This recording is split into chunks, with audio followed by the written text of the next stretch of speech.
لبيك اللهم لبيك لبيك لا شريك لك لبيك إن الحمد والنعمة لك والملك لا شريك لك. அஸ்ஸலாமு அலைக்கும் வரஹ்மத்துல்லாஹி வபரகாத்துஹு. கண்ணியம் நிறைந்த சகோதரர்களே, தாய்மார்களே, வல்ல அல்லாஹ்வின் பேரருளால் நம்முடைய ஜமாத்தின் சார்பிலே ஹஜ்ஜு மற்றும் உம்ரா விளக்க நிகழ்ச்சியிலே நாம் எல்லாம் திரளாக பங்கு பெற்றிருக்கிறோம். இந்த நிகழ்ச்சியிலே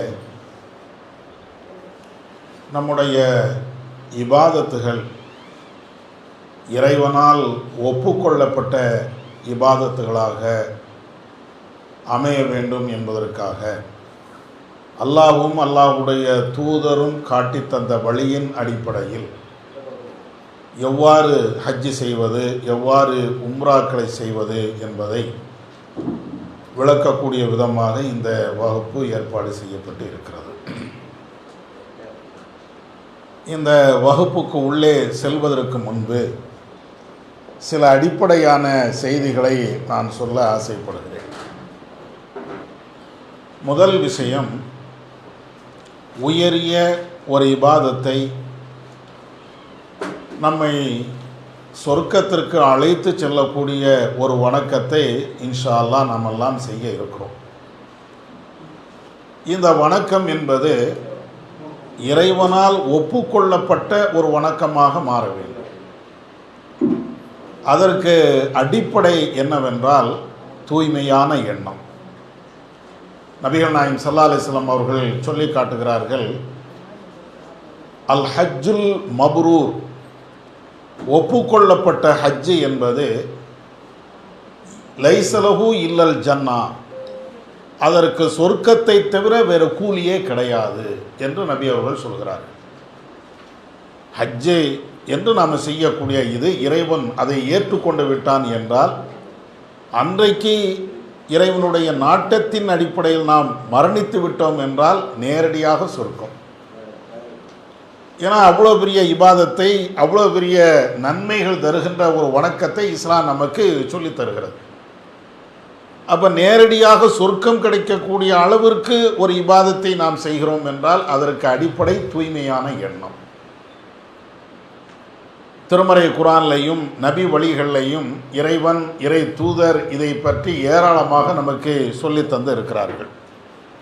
அப்போ அதுக்கு நமக்கு மிக தெளிவாக தேவையான அடிப்படையான விஷயம் என்னன்னு கேட்டால் தூய்மையான எண்ணம். அப்படின்னா என்ன? நாம் செய்யக்கூடிய இந்த வணக்கம் என்பது ஏக இறைவனாகிய அல்லாஹ் ஒருவனுக்குத்தான் செய்கிறேன். அது மாத்திரமில்லாமல் புகழுக்காக 4 பேர் என்னை ஹஜ்ஜுக்கு சென்று வந்தவர் என்று பேச வேண்டும் என்பதற்காக, அல்லது மற்றவர்கள் என்னை பாராட்ட வேண்டும் என்பதற்காக நம்முடைய எந்த இபாதத்தும் அமையக்கூடாது. குறிப்பாக இந்த ஹஜ்ஜு உம்ராவும் அமையக்கூடாது. ஆனால் நீங்கள் உலகத்தில் பார்த்தீர்கள் என்றால், ஒருவர் ஹஜ்ஜு செய்கிறார் என்றால் முதல்ல அதை விளம்பரப்படுத்துகின்ற ஒரு சூழலை பார்க்கலாம். எல்லாரையும் நான் சொல்லலை, 1-2 இடங்களில். ஒருவர் உம்ராவுக்கு போகிறார் என்றாலும் சொந்த பந்தங்கள், நட்பு வட்டாரங்கள் எல்லாத்துட்டையும் போய் சொல்லி அவங்கள அழைத்து அவங்களுக்கு விருந்து கொடுத்து இப்படியெல்லாம் உம்ராவுக்கு போயிட்டு வருகின்ற கலாச்சாரத்தை பார்க்கிறோம். இது நபி அவர்கள், இறை தூதர் நமக்கு கற்றுத்தந்த ஒரு வழிமுறை அல்ல. நபிகள் நாயகம் ஸல்லல்லாஹு அலைஹி வஸல்லம் அவர்கள் ஏறத்தாழ 4 உம்ராக்களை செய்திருக்கிறார்கள். அவங்களுடைய வாழ்க்கையில் ஒரு ஹஜ்ஜை செய்திருக்கிறார்கள்.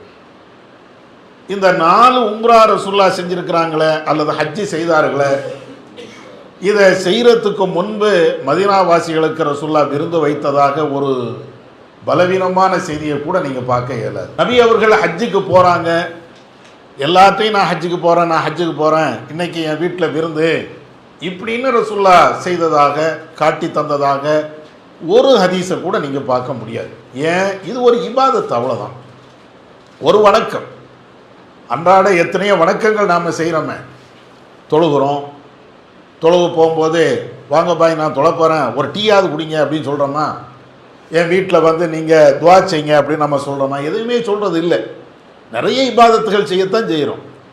ஆனால் எந்த இபாதத்துக்கும் நாம் விளம்பரப்படுத்தி கொண்டு என்னுடைய வீட்டுக்கு வாங்க, எனக்கு துவா செய்யுங்க அப்படின்னு சொல்லிக்கொண்டு செய்கிறது இல்லை.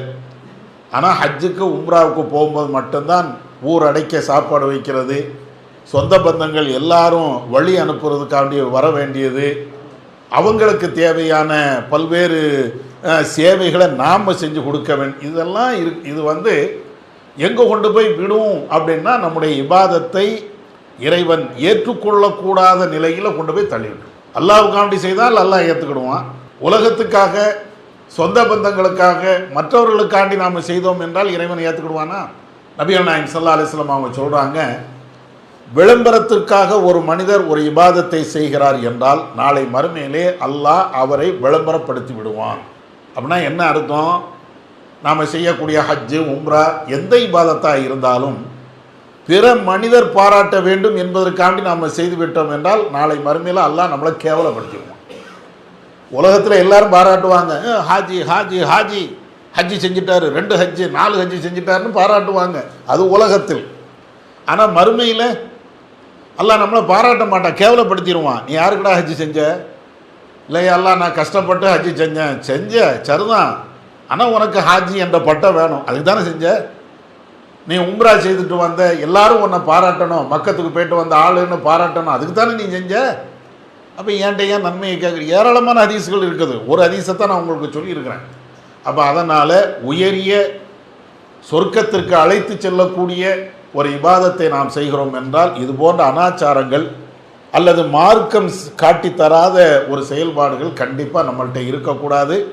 முழுக்க முழுக்க நம்முடைய இபாதத்தினுடைய நோக்கம் மறுமையை மையமாக வைத்து, இறைவனை அடிப்படையாக வைத்து நம்முடைய இபாதத்துகளை அமைத்து கொள்ளணும் என்ற ஒரு தகவலை சுருக்கமாக உங்களுக்கு சொல்லுகிறேன். முதல்ல மார்க்க அடிப்படையில் ஹஜ்ஜி என்பது 3 வகை இருக்கிறது. ஹஜ்ஜி என்பது 3 வகை. அதில் ஹஜ்ஜு தமத்து அப்படிம்பாங்க. ஹஜ்ஜு தமத்து அப்படின்னு ஒன்று இருக்குது.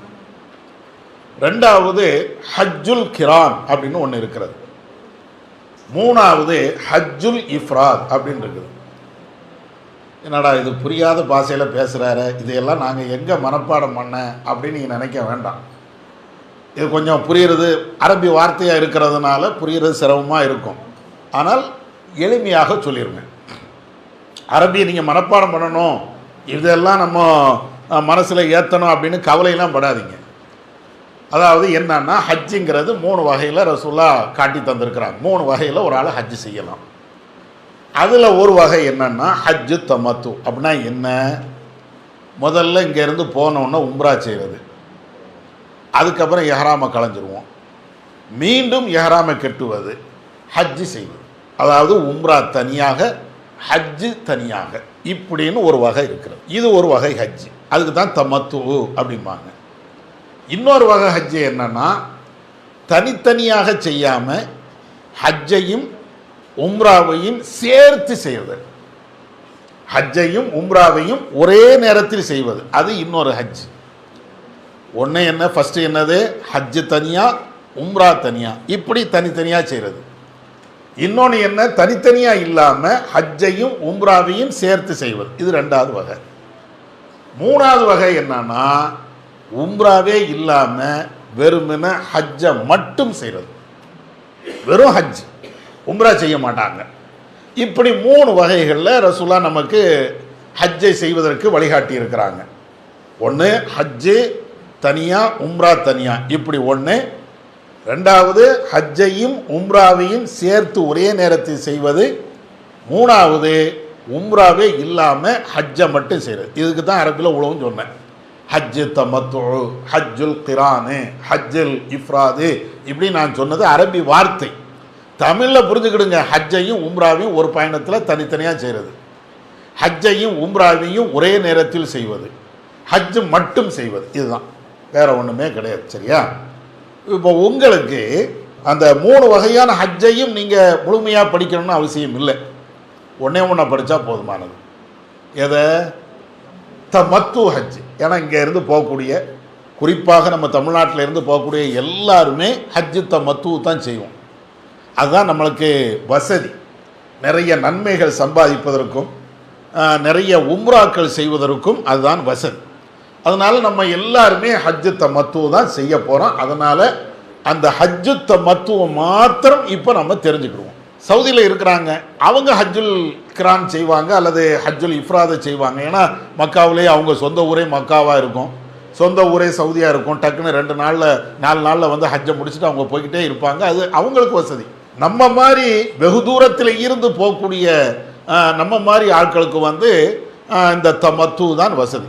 வாழ்க்கையில் ஒருக்க செய்ய போகிறோம், அடுத்தாக்கில் அல்லாஹ் அந்த வாய்ப்பை நம்மளுக்கு தாரானா தரலியா நம்மளுக்கு தெரியாது.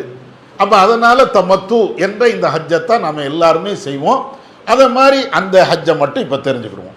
அதாவது ஹஜ்ஜு தமத்து அப்படின்னா உம்ராவை தனியாக செய்வது, ஹஜ்ஜை தனியாக செய்வது, இதுதான். இதுக்கு இடையில் இன்னொரு விஷயத்தை நீங்கள் புரிந்து கொள்ளணும். என்ன புரிந்து கொள்ளணும்? இங்கே இருந்து நாம் ஹஜ்ஜுக்கு போகிறோமா இல்லையா? நம்ம ஒரு தனியார் ஹஜ் சர்வீஸில் போவோம், அப்படி இல்லைன்னா ஹஜ்ஜு கமிட்டி, அரசாங்கத்தினுடைய ஹஜ்ஜு கமிட்டி வழியாக நம்ம போவோம். நம்முடைய பயணம் எப்படி இருக்கும் அப்படிங்கிறத முதல்ல விளங்கிக்கிடுங்க. ஏன்னா அதெல்லாம் தெரிஞ்சுக்கிட்டா தான் இந்த ஹஜ்ஜு தமத்து நமக்கு எவ்வளவு எளிமையானது, அதை நம்ம எப்படி எல்லாம் செய்யலாம், எளிமையாக எப்படி செய்யலாம் என்று புரிந்து கொள்ளலாம். இப்போ ப்ரைவேட்டில் போகக்கூடிய சகோதரர்களாக இருந்தாலும் ஹஜ்ஜு கமிட்டியில் போகக்கூடிய ஆட்களாக இருந்தாலும் 2 வகையில் உங்களை கூட்டு போவாங்க. ஒரு வகை என்ன அப்படின்னா, ஹஜ்ஜுக்கு 1 மாதத்துக்கு முன்னால் அல்லது 20 நாளைக்கு முன்னாலேயே இங்கேருந்து கூட்டு போயிடுறது. ஹஜ்ஜு செய்கிறது அடுத்த மாதம்தான். ஆனால் இப்போமே ஃப்ளைட்டில் ஆளை ஏற்றி முதலே கூட்டு போயிடுவாங்க.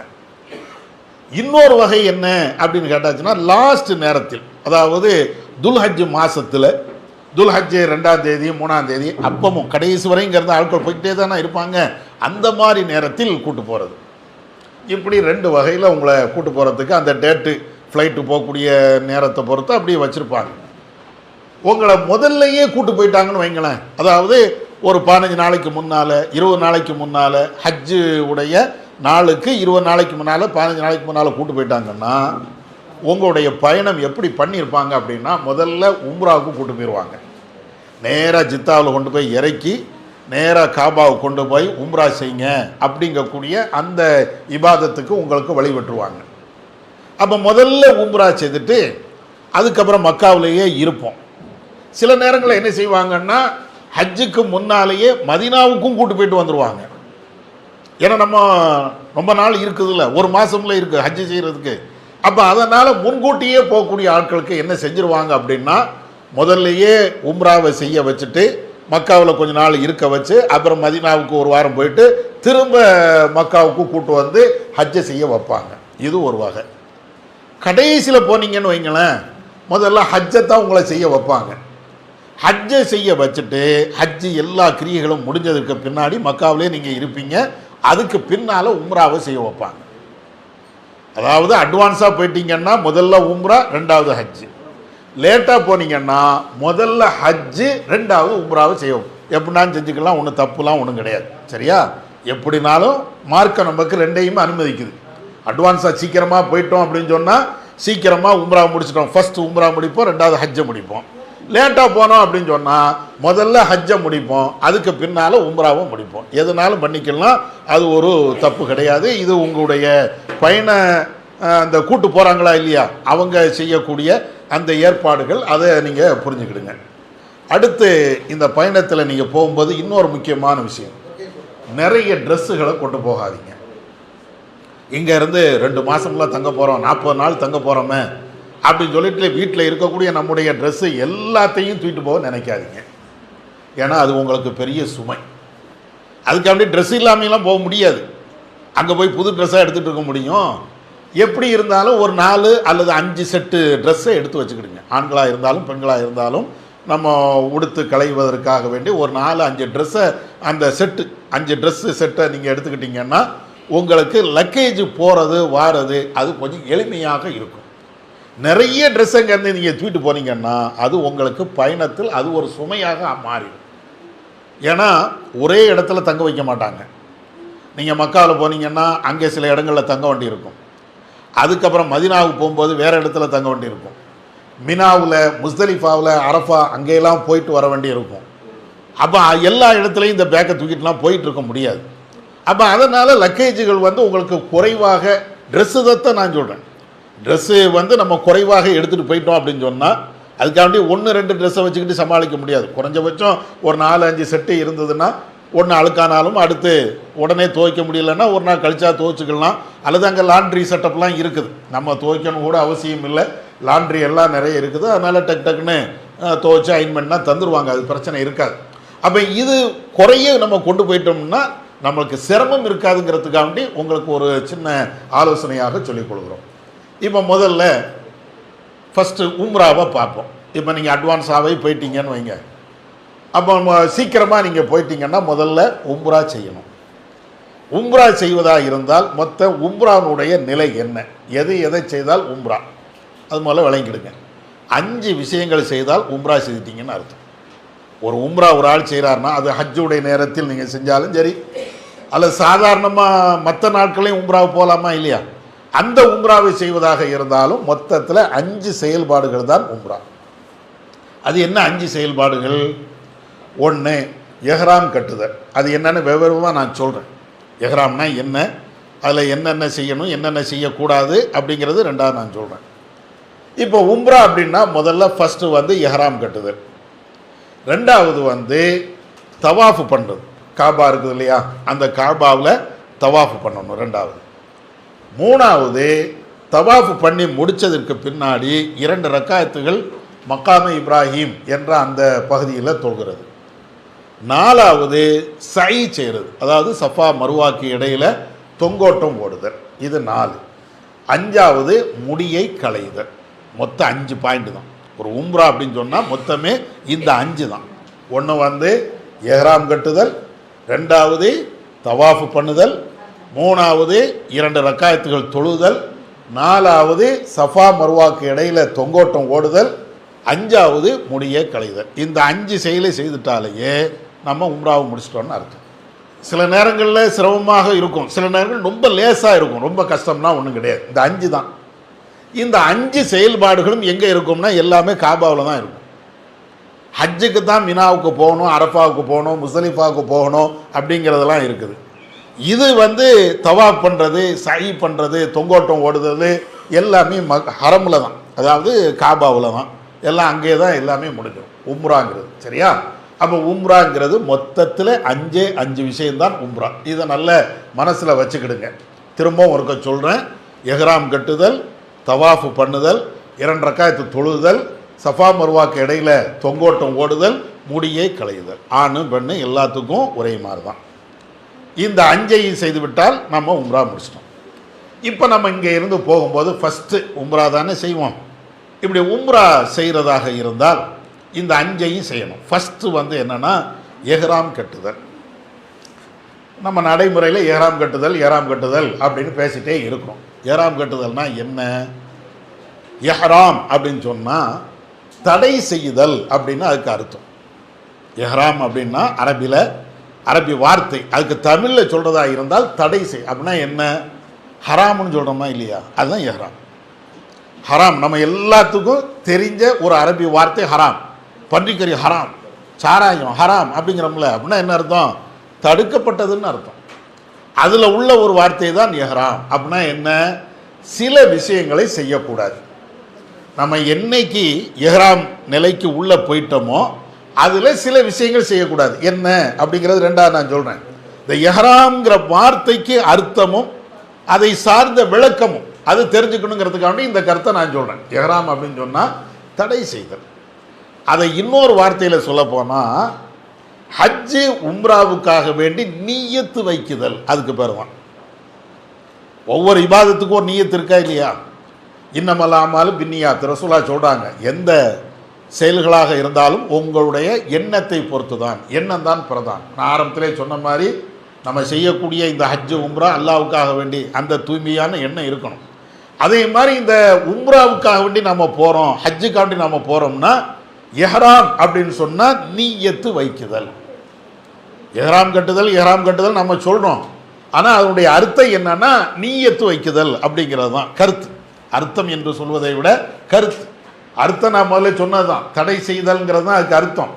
கருத்து என்ன அப்படின்னு கேட்டிங்கன்னா, அதில் அதாவது இஹ்ராம் கட்டுவதனுடைய நோக்கம், அதனுடைய அடிப்படை என்ன நீங்கள் கேட்டிங்கன்னா, நீயத்து வைக்குதல். இந்த நீயத்தை எங்கே போய் வைக்கணும்? இப்போவுமே நம்மளுக்கு நீயத்து இருக்கத்தானே செய்யும். உம்ராவுக்கு போகிறேன், ஹஜ்ஜுக்கு போகிறேன், இப்படி நீயத்து இருக்கத்தான் செய்யும். இந்த நீயத்தை இஸ்லாம் சொல்லலை. நீங்கள் குறிப்பிட்ட ஒரு இடத்துல போய் நான் ஹஜ்ஜுக்காண்டி வந்திருக்கிறேன், நான் உம்ராவுக்காண்டி வந்திருக்கிறேன் என்று வாயால் சொல்லணும். இஸ்லாத்தில் எந்த இபாதத்துக்கும் நீயத்தை வாயால் சொல்லணும்னு அவசியம் இல்லை, மனசில் நினைக்கிறது தான். லோஹர் தொலை போகிறோம், மனசில் நினைக்கிறோம்ல, அல்லாஹ்வுக்காண்டி இந்த தொழுகை அது தொலை போகிறேன் அப்படின்னு மனசில், இதுதான். ஆனால் ஹஜ்ஜுக்கும் உம்ராவுக்கும் என்ன செய்யணும்னா வாயால் சொல்லணும். அது எப்படி? உங்கள் அந்த கையிலே இருக்கும். இப்போ உம்ராவுக்காண்டி நீங்கள் இஹ்ராம் கட்ட போகிறீங்க அப்படின்னு சொன்னால், நீயத்து வைக்க போகிறீங்கன்னா லப்பைக்க உம்ரத்தன் இதை சொல்லணும். லப்பைக்க உம்ரத்தன் இப்படின்னு சொல்லணும். உங்களுக்கு அந்த டெக்ஸ்ட்டு அரபிலையும் தமிழ்லையும் அந்த இதில் கொடுத்துருப்போம், சரியா? அந்த உம்ரா இது எங்கே போய் சொல்லணும்? நம்ம வீட்டில் இருந்துக்கிட்டால் சொல்ல முடியாது. இப்போ சென்னையில் இருக்கிறிய, நாளைக்கு காலைல ஃப்ளைட்டில் ஏறும்போது லப்பைக்க உம்ரத்தன் கிடையாது. நபிகள் நாயம் ஸல்லல்லாஹு அலைஹி வஸல்லம் அவர்கள் இந்த இஹ்ராம் கட்டுதல் என்று சொல்லப்படுகின்ற அந்த நீயத்து வைக்கிறதுக்கு சில எல்லைகளை நிர்மாணிச்சிருக்கிறாங்க. அந்த எல்லையில் போய் தான் இந்த நீயத்தை வைக்கணும். நீயத்து வைக்கணும். ஆனால் நம்ம வீடுகளில், நம்ம இருக்கக்கூடிய இடங்களில் நீயத்து வைக்கிறது அல்ல, குறிப்பிட்ட எல்லை. அது என்ன எல்லை? நபிகள் நாயம் ஸல்லல்லாஹு அலைஹி வஸல்லம் அவர்கள் மதீனாவில் இருந்து ஹஜ்ஜுக்கு வரும்போது, உம்ராவுக்கு வரும்போது, அல்லாஹ்வுடைய தூதர் துல் ஹுலைஃபா என்ற இடத்துல இஹ்ராம் கட்டுவாங்க. அதாவது அங்கே தான் நியத்து வைப்பாங்க. அதே மாதிரி ஒவ்வொரு பகுதியில் இருந்து போகக்கூடியவங்களுக்கு இதுதான் அப்படின்னு நிர்ணயம் பண்ணியிருக்கிறாங்க. உதாரணத்திற்கு இந்தியா போன்ற இந்த பகுதியில் இருந்து போகக்கூடிய ஆட்களுக்கு லம்லம் என்ற இடத்துல நியத்து வைக்கணும். அது என்ன லம்லம் என்ற இடம் அப்படின்னீங்கன்னா, நம்ம நடைமுறையில் உள்ள வார்த்தையில் சொல்வதாக இருந்தால் தாயிஃப். வரலாறுல அடிக்கடி கேள்விப்படுவோம்ல, ரசூலுல்லாஹ் தாயிஃப்ல ரொம்ப கஷ்டப்பட்டாங்க, பிரச்சாரம் பண்ணாங்க. அங்கே தான் இருக்குது லம்லம். தாயிஃபினுடைய ஒரு பகுதியில் தான் லம்லம் என்ற இடம் இருக்கிறது. இப்போ நம்ம மாதிரி ஆட்கள் தரை வழியில் நம்ம போகிறதாக இருந்தால் லம்லம் என்ற அந்த இடத்துல போய் அங்கே தான் லப்பைக்க உம்ரத்தன் அப்படின்னு நியத்து வைக்கணும். அந்த உம்ராவுக்காக வேண்டி நியத்து அந்த குறிப்பிட்ட எல்லையில் தான். அப்போ எப்படி அந்த குறிப்பிட்ட எல்லையில் போய் தான் நியத்து வைக்கணும் அப்படின்னா, நம்ம யாரும் தரை வழியில் போகிறதே இல்லை. இங்கே இருந்து உம்ராவுக்காண்டி ஹஜ்ஜுக்காண்டி போகக்கூடிய நம்ம யாரும் கார்லையா போக போகிறோம்? ஃப்ளைட்டில் தான் போகிறோம். மேக்சிமம் எல்லாருமே ஃப்ளைட்டில் தான் போகிறோம். அப்போ ஃப்ளைட்டில் போகும்போது லம்லம் என்ற வழியில் நம்ம போகிறோம் அப்படின்னா எப்படி அந்த இடத்த கண்டுபிடிக்கிறது? ஆகாயத்துல எல்லாம் பறந்துகிட்டு இருப்போம். ஆகாயத்தில் நம்ம பறந்துக்கிட்டே இருக்கிறோம் அப்படின்னு சொன்னால் கீழே என்ன இருக்குதுன்னு யாருக்கு தெரியும்? பைலட்டுக்கு தெரியறதுக்கு வாய்ப்பு இருக்கிறது. அவங்க மேப்பை பார்த்து ஓட்டிக்கிட்டே போவாங்க. நம்மளை மாதிரி ஆள் சீட்டில் உட்காந்துட்ருப்போம். அப்போ நம்மளுக்கு எப்படி தெரியும் அப்படின்னு நீங்கள் சொன்னீங்கன்னா, இப்போ இங்கே இருந்து ஹஜ்ஜுக்கு உம்ராவுக்காண்டி சென்னையிலேருந்து நீங்கள் கிளம்புறீங்கன்னு வைங்களேன், ஃப்ளைட்டில் நீங்கள் போய்கிட்டே இருக்கும்போதே குறிப்பிட்ட இஹ்ராம் கட்டக்கூடிய அந்த எல்லை வருவதற்கு முன்னாலேயே பைலட் நம்மளுக்கு அறிவிப்பு செய்வாங்க. ஃப்ளைட்லேயே அறிவிப்பு செய்வாங்க. எப்படி செய்வாங்கன்னா, ஏன்னா எல்லாருமே ஹஜ்ஜுக்கு உம்ராவுக்கு தான் இந்த ஃப்ளைட்டில் போகிறோம். வேறு ஆட்களும் வேலைக்காண்டி போகக்கூடிய ஆட்களும் போவாங்க, பிரச்சனை இல்லை. ஆனாலும் ஜித்தாவுக்கு நம்ம மேக்சிமம் நம்ம அந்த உம்ரா ஹஜ்ஜுக்கு தான் போகிறோம் அப்படின்னு சொன்னாலேயே பைலட்டை அறிவிப்பாங்க. எப்படி அறிவிப்பாங்கன்னா, இப்போ லம்லம் என்ற இடம், அந்த இஹ்ராம் நியத்து வைக்கக்கூடிய இடம் வருவதற்கு முன்னாலேயே இன்னொரு 20 நிமிஷத்தில் அந்த இடம் வந்துடும், தயாராக இருங்க அப்படிம்பாங்க. அதுக்கப்புறம் ஒரு 10 நிமிஷம் கழித்து இன்னொரு 10 நிமிஷத்தில் அந்த இஹ்ராம் கட்டக்கூடிய இடம் வந்துடும், கொஞ்சம் நீங்கள் தயாராக இருங்க. அதுக்கப்புறம் ஒரு 2-3 தடவை நெருக்கம் வந்ததுக்கு பின்னாடி இப்போ லம்லம் என்ற இடத்த அல்லது இஹ்ராம் கட்டக்கூடிய எல்லையை நாம் கடக்கிறோம், இப்போ நியத்து வச்சுக்கிடுங்க அப்படின்னு சொல்லிடுவாங்க. ஒன்று சில ஃப்ளைட்டில் தமிழ்லையும் சொல்லுவாங்க, அப்படி இல்லைன்னா ஹிந்தியில் உருதுவில் சொல்லுவாங்க, அப்படி இல்லைன்னா இங்கிலீஷில் சொல்லுவாங்க. கண்டிப்பாக இங்கிலீஷ் மொழி இருக்கும். நம்ம கூட போகக்கூடிய ஆட்களுக்கும் அது தெரியும். அதனால் நம்ம ரொம்ப கலக்கம் அடைய தேவையில்லை. ஏன்னா ரசூலுல்லாஹ் இந்த இஹ்ராம் என்ற நியத்து குறிப்பிட்ட எல்லையில் தான் வைக்கணுன்ட்டாங்க. குறிப்பிட்ட எல்லையில் தான் அதை வைக்கணும். நம்ம வீட்டில் இருந்து புறப்படும்போது நியத்து வைக்க முடியாது, ஃப்ளைட்டு ஏறும்போதும் நியத்து வைக்க முடியாது. சரி ஜித்தாவில் போய் நியத்து வைக்கலாமான்னா எல்லையை தாண்டி உள்ளே போயிட்டோம், அங்கேயும் நியத்து வைக்க முடியாது. அப்போ குறிப்பிட்ட எல்லையில் தான் நியத்து வைக்கணும் அப்படின்னு சொன்னால் நம்ம ஃப்ளைட்டில் போகிறோம், அதுதான் யதார்த்தம். அப்படி ஃப்ளைட்டில் போகும்போதே பைலட்டு நம்மளுக்கு வந்து சொல்லிடுவாங்க. அப்படி சொல்லும்போது கரெக்டாக நம்ம நியத்து வச்சுக்கிட்டா போதுமானது. சரியா? அதுக்காக நம்ம ரொம்ப சிரத்தை எடுக்க தேவையில்லை.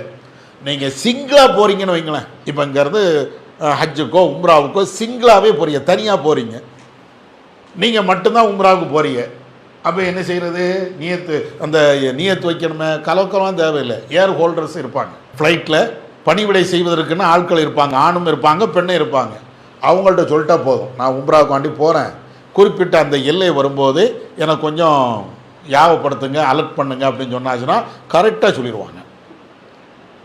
இப்போ நிறைய சகோதரர்கள் நோன்பு வச்சுக்கிட்டே போய்கிட்டே இருப்பாங்க, ஃப்ளைட்டில் போய்கிட்டே இருப்பாங்க.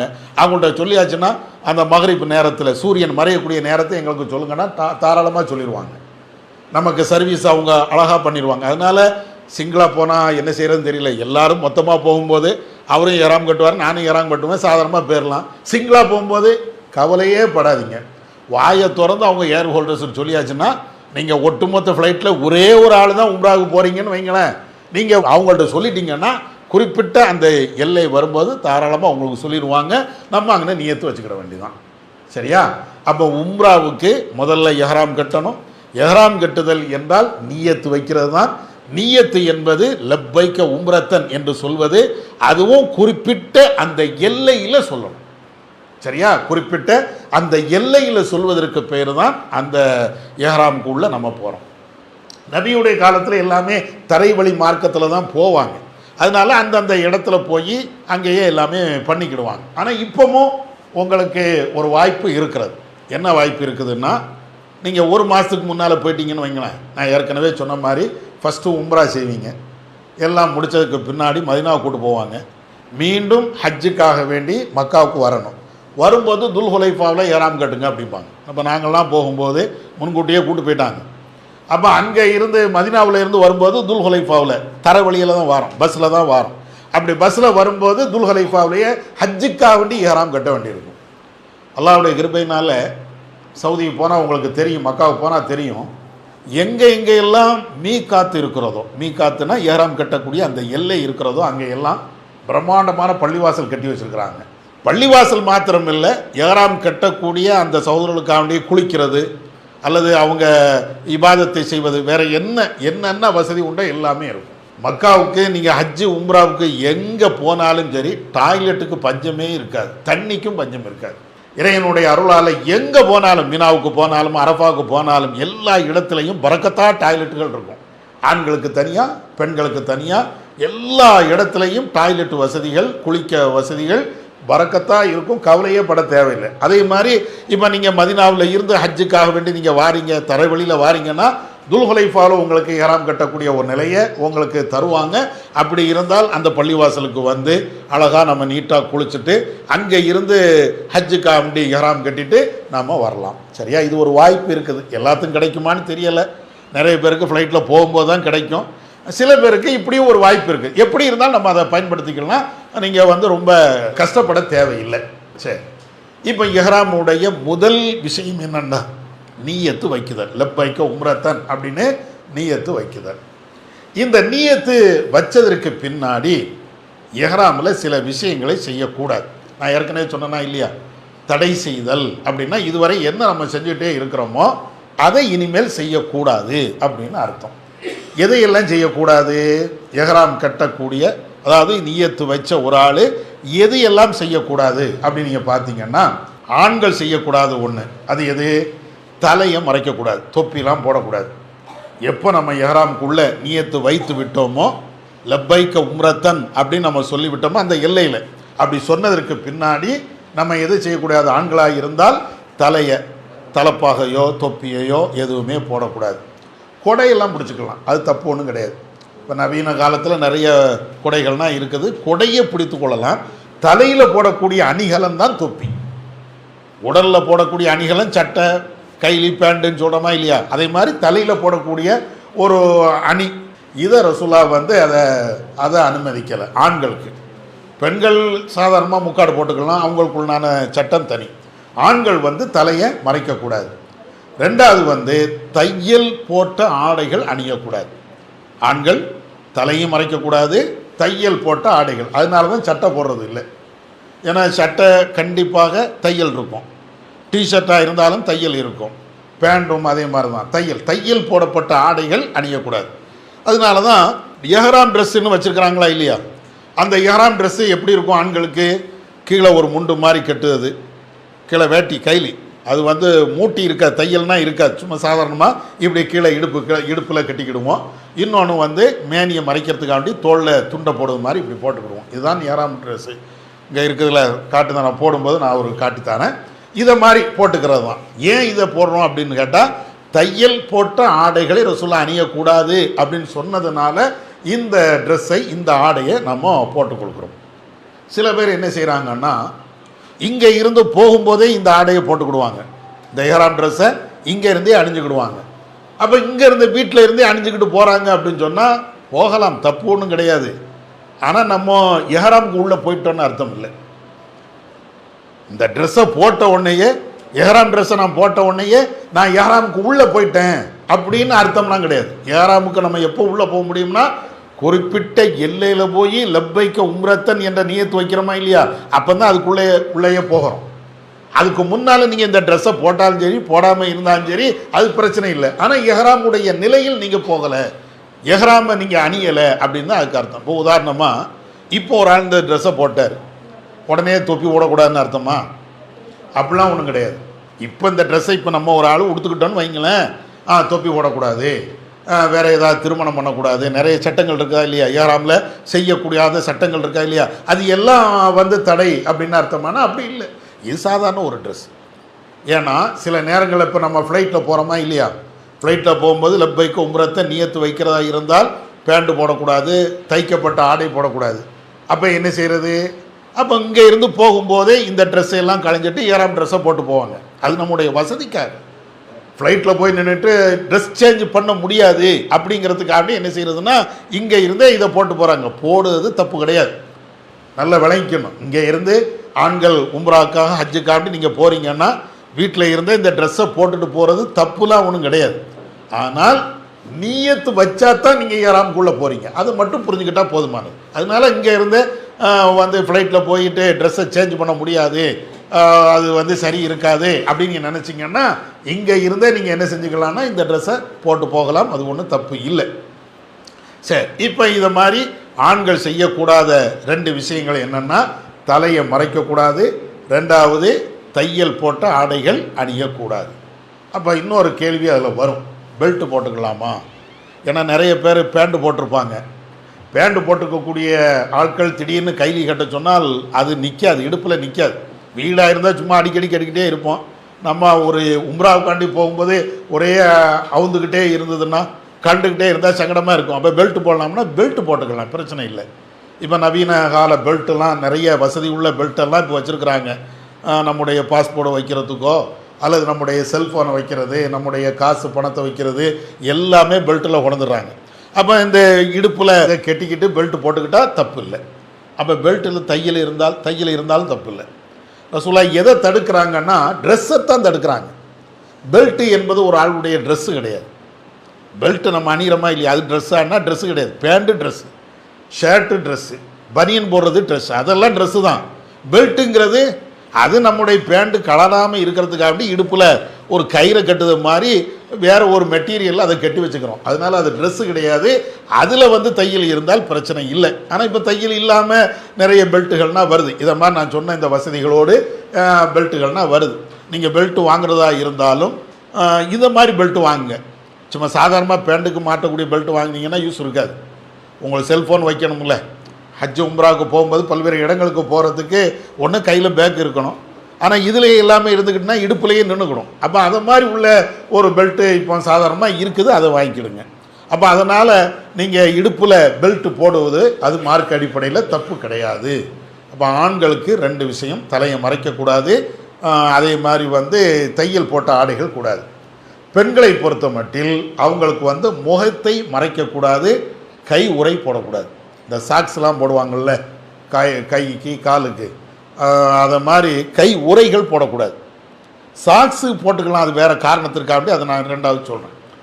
அப்போ கை உரை போடக்கூடாது, முகத்தை மறைக்கக்கூடாது. எப்போ பெண்கள் எஹ்ராமுக்குள்ளே போயிட்டாங்கன்னா, எப்போ லப்பைக்க உம்ரத்தன் அப்படின்னு நியத்து வச்சுட்டாங்களோ அதுக்கு அடுத்து அவங்க செய்யக்கூடாத நிலை என்னன்னு கேட்டால் இதை மாதிரி கை உரை போடக்கூடாது, அதே மாதிரி முகத்தை மறைக்கக்கூடாது. ஆண்களுக்கு 2 விஷயம், தலையை மறைக்கக்கூடாது, தையல் போட்ட ஆடை அணியக்கூடாது. பெண்களுக்குன்னு உள்ள விஷயம் முகத்தை மறைக்கக்கூடாது, கை உரை அணியக்கூடாது. அடுத்து ஆணும் பெண்ணும் எஹ்ராமில் இருக்கும்போது செய்யக்கூடாத ஒரு 7 விஷயங்கள் இருக்கிறது. ஆணும் செய்யக்கூடாது, பெண்ணும் செய்யக்கூடாது. எஹ்ராமுக்கு உள்ளே நம்ம போயிட்டோம், அந்த நியத்து வச்சுட்டோம் அப்படின்னா ஆணும் பெண்ணும் செய்யக்கூடாத விஷயங்கள். அதில் ஒன்று என்னென்னா திருமண ஒப்பந்தம், சம்பந்தம் பேசுவோமா இல்லையா, இது பேசக்கூடாது. எப்போ எஹ்ராமுக்கு உள்ளே போயிட்டோமோ அப்போ திருமணம் சம்பந்தமான எந்த பேச்சிலையும் பேசக்கூடாது. உங்கள் மகளை என் பிள்ளைக்கு தரீங்களா, என் பிள்ளைய இதை மாதிரியோ, அல்லது ஊருக்கு போய் நம்ம 2 பேரும் கல்யாணம் பண்ணிக்கிடுவோம் அப்படின்னு ஆண் பெண்ணு இதை மாதிரி திருமணம் சம்பந்தமான எந்த பேச்சும் பேசக்கூடாது. இது ஃபஸ்ட்டு. ரசூலுல்லாஹ் அது தெளிவாக சொல்லுவாங்க, திருமணம் நடத்தி வைக்கக்கூடாது, கல்யாணத்தில் போய் கலந்தும் கொள்ளக்கூடாது. இப்போ நம்மளுக்கு அந்த வாய்ப்பு இல்லை, இருந்தாலும் ரசூலுல்லாஹ் அவ்வளோ தெளிவாக சொல்லுவாங்க, திருமண பேச்சுக்கள், திருமணம் செய்து வைப்பது இதை மாதிரி எதுவுமே அது கூடாது. ரெண்டாவது கணவன் மனைவி அவங்க இல்லறத்தில் ஈடுபடக்கூடாது. கணவன் மனைவி அவங்க இல்லறத்தில் எஹ்ராமில் உள்ளே போயிட்டோம் அப்படின்னா பாக்கி உள்ள நேரத்தில் இதெல்லாம் ஹலால் தான், ஆனால் எஹ்ராம் அப்படின்னு போயிட்டோம்னா இதெல்லாம் செய்யக்கூடாது. அப்போ முதல் விஷயம் திருமணம் சம்பந்தமான எந்த பேச்சும் அது எதுவுமே கூடாது. ரெண்டாவது இல்லறத்தில் ஈடுபடக்கூடாது.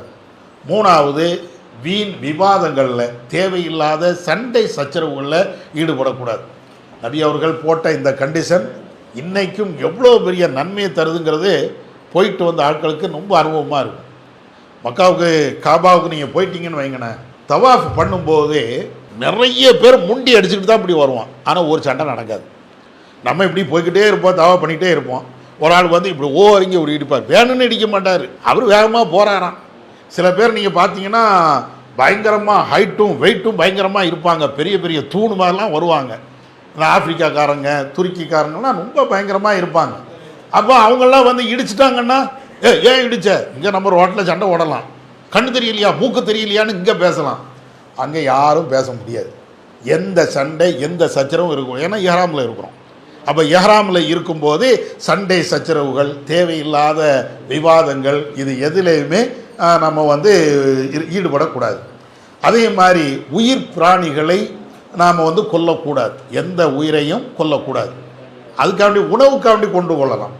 இப்போ கோழி உணவு வேணும், கோழி அறுத்தா தானே சாப்பிட முடியும். மாமிச உணவு வேணும்னா ஒரு ஆட்டையோ மாட்டையோ அறுத்தா தானே சாப்பிட முடியும். அதையெல்லாம் நம்ம வந்து பண்ணிக்கலாம். ஆனால் எதை ரசூலுல்லாஹ் தடை பண்ணுறாங்க அப்படின்னா உயிரினங்களை கொலை பண்ணாதீங்க, தேவையில்லாமல் கொலை பண்ணாங்க. ஆனாலும் ரசூலுல்லாஹ் ஒரு 5 உயிரினங்களை நீங்கள் கொலை பண்ணலாம் என்று விதிவிலக்காக சொல்லியிருக்கிறாங்க. அந்த 5 உயிரினமும் இப்போ அங்கே இருக்காது. அது எதையெல்லாம் ரசூலுல்லாஹ் சொல்கிறாங்கன்னா காக்கா, அது நீங்கள் காபாவில் போய் பார்த்தீங்கன்னா ஒரு காக்காவை பார்க்க முடியாது. இன்னும் சொல்ல போனால் சவுதியிலேயே நீங்கள் பார்க்க முடியாது. இங்கே தான் வீட்டுக்கு 40 காக்கா இருக்கும், அங்கே ஒரு காக்கா. அண்ணன் தம்பிகளை காக்காம்போம், அந்த காக்காவை சொல்ல, ஒரிஜினல் காக்காவை சொல்கிறேன்.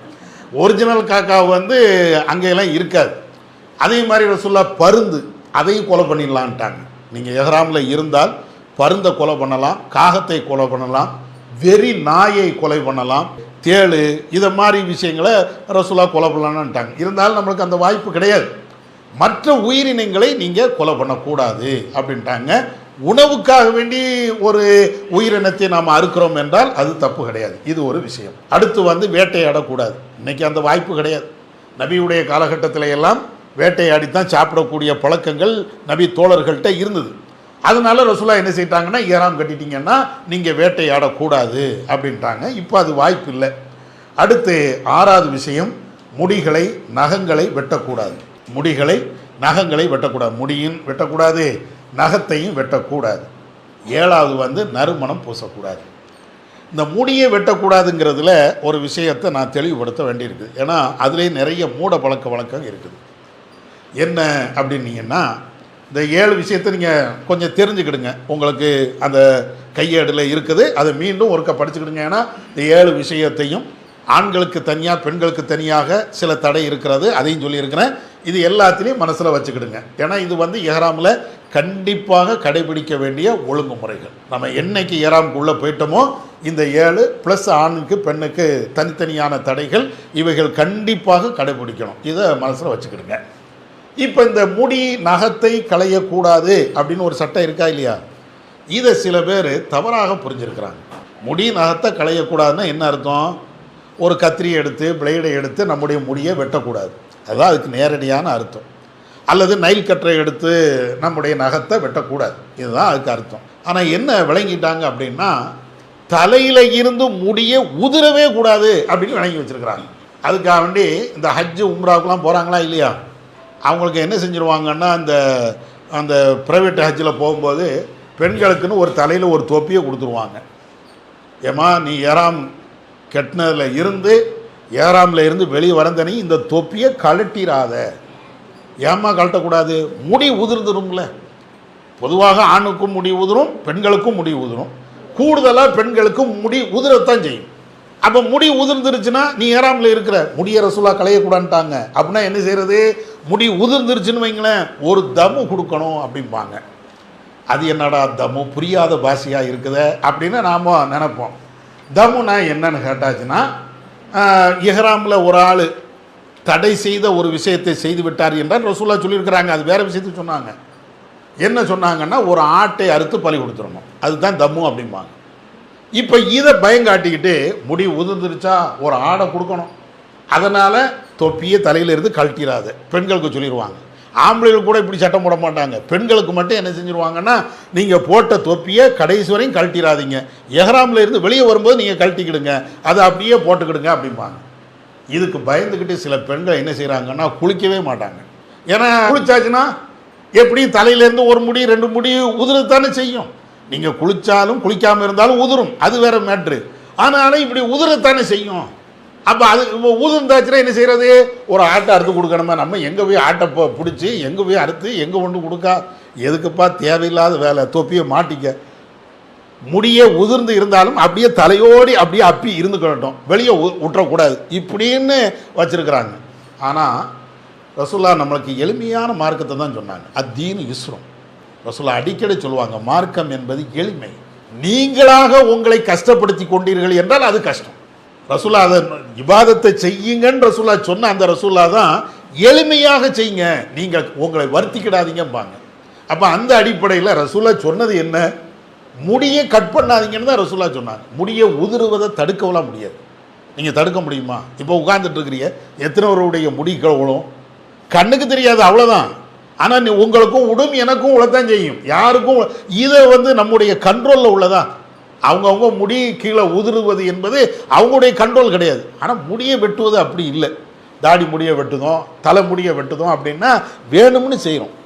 ரசூல்லா அதைத்தான் தடுத்தாங்களே தவிர அதுவாக உதிருவது ரசூல்லா தடுக்கலை. அதுக்கு தம்மு கொடுக்கணும் அப்படின்னு ரசூல்லா சொல்லலை. அதுவாக உழுறதுக்கு நம்ம எப்படி குற்றவாளியாக ஆக முடியும்? ரசூல்லா அவ்வளோ கஷ்டப்படுத்துவா செய்வாங்க. அதனால் பெண்களுக்குன்னு இப்படி ஒரு சட்டங்களை சொல்லி வச்சுருக்கிறாங்களா இல்லையா, அது தேவையில்லை. விரும்பினால் அந்த தொப்பியை போனால் போட்டுக்கலாம், தப்புலாம் ஒன்றும் கிடையாது. ஆனால் முடி உதிரக்கூடாது, முடி உதிர்ந்தால் ஒரு தம்மு கொடுக்கணும், பரிகாரம் செய்யணும் அப்படிங்கிறது தான் தப்பு அப்படிங்கிறோம். அப்படின்லாம் ரசூலா சொல்லலை. ஆனால் எப்போ பரிகாரம் செய்யணும்? நீங்கள் கண்டிப்பாக முடியை வெட்டிட்டீங்கன்னா அப்போ பரிகாரம் செய்யணும், அதில் மாற்றுக்கிறதே கிடையாது. ரசூலாவுடைய காலத்தில் ஒரு நபித்தோழரை ரசூலாட்ட கூட்டு வராங்க. அவர் எப்படி அவர் இஹ்ராம் கட்டியிருக்கிறார், உம்ராவுக்காண்டி இஹ்ராம் கட்டியிருக்கிறாரு. அவரை ரசூல்லாட்ட கொண்டு வராங்க. பார்த்தாச்சுன்னா ரசூல்லா அவரை பார்க்குறாங்க, தலை ஃபுல்லாக பேனுன்னா உங்கூட்டு பேன் எங்கூட்டு பேன்னா கிடையாது, ஹதீஸில் வரும். அப்படியே வலி தான், முகம் ஃபுல்லாக பேன் வலி தான். ரசூல்லா பார்த்துட்டு சொல்கிறாங்க, இன்னி உரா எப்பா நான் என்ன கேள்விப்பட்டேன்னா அதை மாதிரி இல்லையப்பா, அதை விட கூடுதலாக இருக்கப்பா.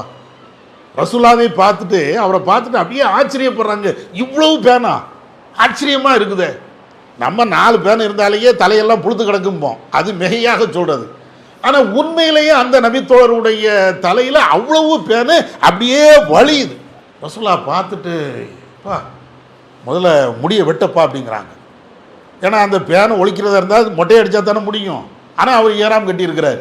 இப்போ ரசூலா சொல்லிட்டு என்ன செய்கிறாங்கன்னா, முதல்ல போய் முடியை வெட்டு, மொட்டையடி, மொட்டையை அடிச்சுட்டு ஒரு ஆட்டை அதுக்கு பரிகாரமாக நீ கொடுத்துரு அப்படின்னாங்க. இதுக்கு தான் சொன்னாங்க. இப்படி நம்மளா மொட்டையை அடிக்கிறதுக்கு தான் ரசூல்லா வந்து அந்த இஹ்ராமில் இருக்கும்போது மொட்டையை அடித்தால் அப்போந்தான் ரசூல்லா வந்து இந்த தம்மு கொடுக்க சொன்னாங்களே தவிர அதா உழுது முடி அதுவாக உதிர்கிறது அதுக்கெல்லாம் ரசூல்லா சொல்லலை. சரியா?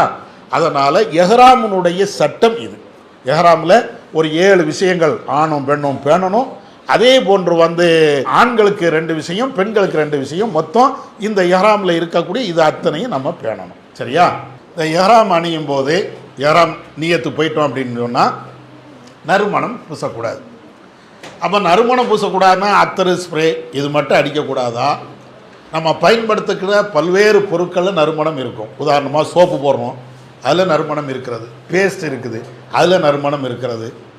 எதை எடுத்தாலும் எண்ணெய், தலைக்கு தேய்க்கக்கூடிய எண்ணெய், அதில் நறுமணம் இருக்கிறது. இப்போ நம்ம பயன்படுத்தக்கூடிய பல்வேறு பொருட்கள் இருக்குது. அப்போ ஏறாமல் அதை பயன்படுத்தலாமான்னா கண்டிப்பாக தவிர்க்கத்தான் வேணும். கண்டிப்பாக இது போன்ற நறுமண பொருட்களை கண்டிப்பாக பயன்படுத்தக்கூடாது தான்.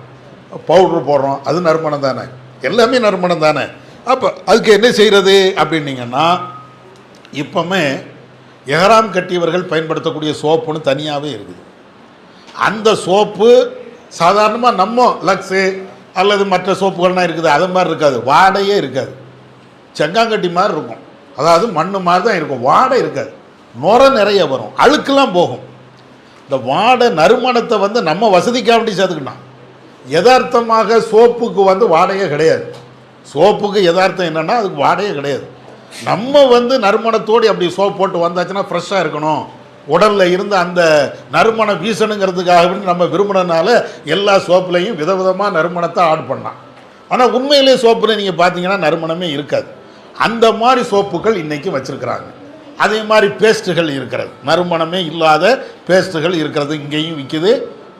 அதே மாதிரி நீங்கள் மக்காவுக்கு போனாலும் அதை மாதிரி சோப்புகள் இருக்கிறது, அதை வாங்கி நீங்கள் பயன்படுத்திக்கலாம்.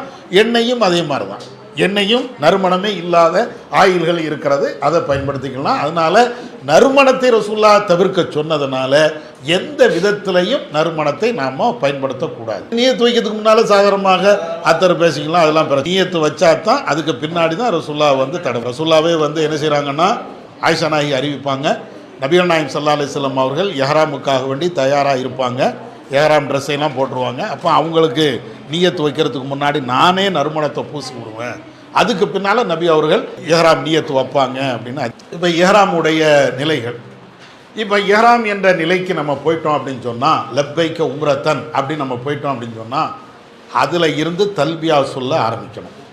தல்பியா வாசகங்கள் அதில் குறிப்பிட்டிருப்போம். லப்பைக் அல்லாஹும்ம லப்பைக் லப்பைக் லா ஷரீக லக்க லப்பைக் இன்னல் ஹம்த வன் நிஅமத லக் வல் முல்க் லா ஷரீக லக். இது தல்பியாவுடைய வாசகங்கள்.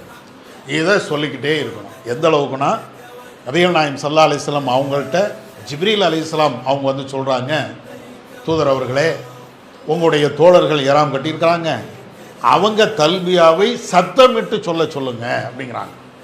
ரசூலுல்லாஹ் அதை சஹாபாக்கள்கிட்ட சொல்கிறாங்க. ஜிப்ரீல் வந்தாங்க, தல்பியாவை நீங்கள் உரத்த குரலில் சொல்ல வேண்டும் என்று ஜிப்ரீல் வந்து கட்டளையிட்டிருக்கிறாங்க, அதனால் தல்பியாவை நீங்கள் சத்தமிட்டு சொல்லுங்கள் அப்படிங்கிறாங்க.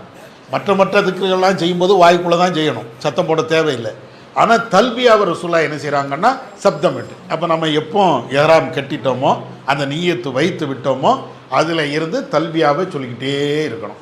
லப்பைக் நம்ம முடிஞ்ச அளவிற்கு தல்பியா சொல்லணும். வேறு சில ஹதீஸ்கள்னா எப்படி வருதுன்னா, சில பேர் ரசூலுல்லாஹ்வுடைய காலத்தில் தல்பியா சொன்னாங்க, சில பேர் தக்பீரும் சேர்த்து சொன்னாங்க.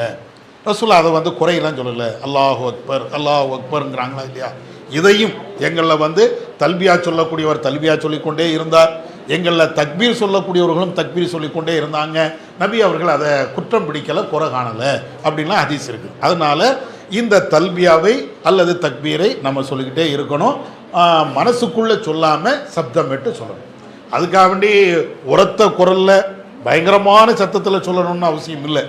ஓரளவுக்கு வாய் வழியாக சப்தம் வெளியே வரக்கூடிய விதத்தில் அதை சொல்லிக்கொள்ளணும். இந்த தல்பியாவை நீயத்து வச்சதில் இருந்து லப்பைக்க உம்ரத்தன் அப்படின்னு நம்ம சொன்னோமே, அதில் இருந்து எதுவரையும் சொல்லணும். எதுவரை என்றால், நீங்கள் எங்கே நீயத்து வச்சுருக்கிறீங்களோ அங்கே இருந்து காபாவுக்கு வந்து தவாஃப் பண்ணுவோமா இல்லையா உம்ராவுக்காக வேண்டி, அதுவரையும் இந்த தல்பியாவை சொல்லிக்கிட்டே இருக்கணும். தல்பியானுடைய ஆரம்பம் லப்பைக்க உம்ரத்தன் அப்படின்னு நியத்து வைக்கும்போது அதுதான் ஆரம்பம். முடிக்கிறது அதாவது உம்ராவில் தல்பியாவை முடிக்கக்கூடிய இடம் எதுன்னா தவாஃபு பண்ணும்போது முதல் தவாஃபுக்கு காபாவுக்கு வந்துட்டு ஃபஸ்ட்டு தவாஃபு ஆரம்பிக்கிறீங்களா இல்லையா அது வரையும் சொல்லணும். தவாஃபில் தல்பியா கிடையாது. தவாஃபு செய்யும்போது தல்பியா கிடையாது. தவாஃபை ஆரம்பிக்கிறதுக்கு முன்னால் வரையிலையும் தல்பியா சொல்லணும். சரி, இந்த தல்பியாங்கிறது சொல்லணும் சரிதான். ஆனால் எப்பமெல்லாம் சொல்லணும்? நமக்கு எப்பமெல்லாம் வாய்ப்பு கிடைக்குதோ. ஏன்னா தூங்கும்போது சொல்லிக்கிட்டே இருக்க முடியும், அல்லது யார்ட்டையாவது சில நேரங்களில் பேசிக்கிட்டே இருப்போம், அப்போ தல்பியா சொல்லிக்கிட்டே இருக்க முடியும். பாத்ரூமுக்கு போவோம், அப்போ தல்பியா சொல்லுவோம். இதெல்லாம் முடியாது. எப்போ அப்படின்னா எப்போ முடிகிறதோ அப்பமெல்லாம் சொல்லிக்கிட்டே இருக்கணும். இப்போ ஃப்ளைட்லேயே போகும்போது லப்பைக்க உம்ரத்தன் அப்படின்னு சொல்லிட்டிய, அப்போ இருந்து ஃப்ளைட்டில் நீங்கள் தல்பியா சொல்லிக்கிட்டே வரலாம், தப்பு இல்லை. ஏர்போர்ட்டில் வந்து இறங்கிட்டிய, பாஸ்போர்ட்டை கேட்பாங்க, இமிக்ரேஷன் இருக்கும், பல்வேறு வேலைகள் இருக்கும், லக்கேஜ் போய் எடுக்கணும், அப்போ போய் நின்று லப்பைக்க எல்லாம் லப்பைக்கு சொல்லிட்டா இருக்க முடியும்? அப்போ அதெல்லாம் முடியாத நேரங்கள், தூங்கும்போது சொல்ல முடியாதுல்ல, அது மாதிரி. அப்போ எப்பமெல்லாம் நமக்கு வாய்ப்புகள் கிடைக்கிறதோ அப்பமெல்லாம் இந்த தல்பியாவை சொல்லிக்கிட்டே இருக்கணும். காபாவை வந்து அடைஞ்சு ஏன்னா சில நேரங்களில் வந்த உடனே ரூமில் தங்க வைப்பாங்க, கொஞ்சம் ரெஸ்ட் எடுக்க வேண்டியிருக்கும். அதெல்லாம் முடித்த பிறகு தான் காபாவை கொண்டு வருவாங்க. அதுக்கு பின்னால் தான் தவாஃபு உம்ராவை நம்ம ஆரம்பிக்க வேண்டிய நிலை இருக்கும். அது வரையிலையும் இந்த தல்பியாவை சொல்லிக்கிட்டே இருக்கணும். சரியா? அடுத்து இன்னொரு முக்கியமான விஷயம் நடைமுறையில் உள்ளது, மார்க்கம் அல்ல, நடைமுறையில் உள்ளது. நீங்கள் ஃப்ளைட்டில் நீங்கள் போகிறீங்க, ஏராம்லாம் கட்டிட்டீங்க, நியத்து வைக்கிறீங்க, ஏர்போர்ட்டில் ஜித்தா ஏர்போர்ட்டில் கொண்டு போய் உங்களை இறக்கிட்டாங்க. இறக்கி இமிக்ரேஷன்லாம் முடித்ததுக்கு பின்னாடி உங்களுடைய பாஸ்போர்ட்டை எல்லாம் வாங்கி வச்சுருவாங்க. யார் அங்கே நமக்குன்னு முஅல்லிம் அப்படின்னு சொல்லிட்டு கைடுன்னு வச்சுருப்பாங்க. அவங்க என்ன செய்வாங்கன்னா நம்முடைய பாஸ்போர்ட்டு எல்லா ஒரிஜினல் பாஸ்போர்ட்டை அப்படியே ஏர்போர்ட்டை விட்டு வெளியே வந்த உடனேயே வாங்கி வச்சுக்கிடுவாங்க. வாங்கி வச்சுக்கிட்டு நமக்குன்னு ஒரு ஐடென்டி கார்டு தந்துடுவாங்க. நமக்குன்னு ஒரு ஐடென்டி கார்டு தந்துடுவாங்க, கழுத்தில் மாட்டுது மாதிரி இருக்கும். அல்லது இன்னொன்று தருவாங்க, இந்த கையில் மாட்டுது மாதிரி ஒரு ஐடென்டி தந்துடுவாங்க.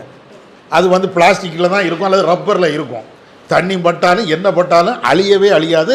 அதில் நம்முடைய அனைத்து விவரங்களும் எழுதியிருப்பாங்க, அரபியில் இங்கிலீஷில் இருக்கும். இதை எதுக்கு தந்துருக்குறாங்கன்னா, அவ்வளோ பெரிய கூட்டம் காணா போயிட்டால் என்ன செய்கிறது, பாஷையும் தெரியாது, என்ன செய்கிறது, பதறவே தேவையில்லை. உங்கள் கையில் இருக்கக்கூடிய ஐடென்டி கார்டு அல்லது கையில் கட்டக்கூடிய அந்த ரப்பர் பேண்டு இதை தந்துருக்குறாங்களா இல்லையா?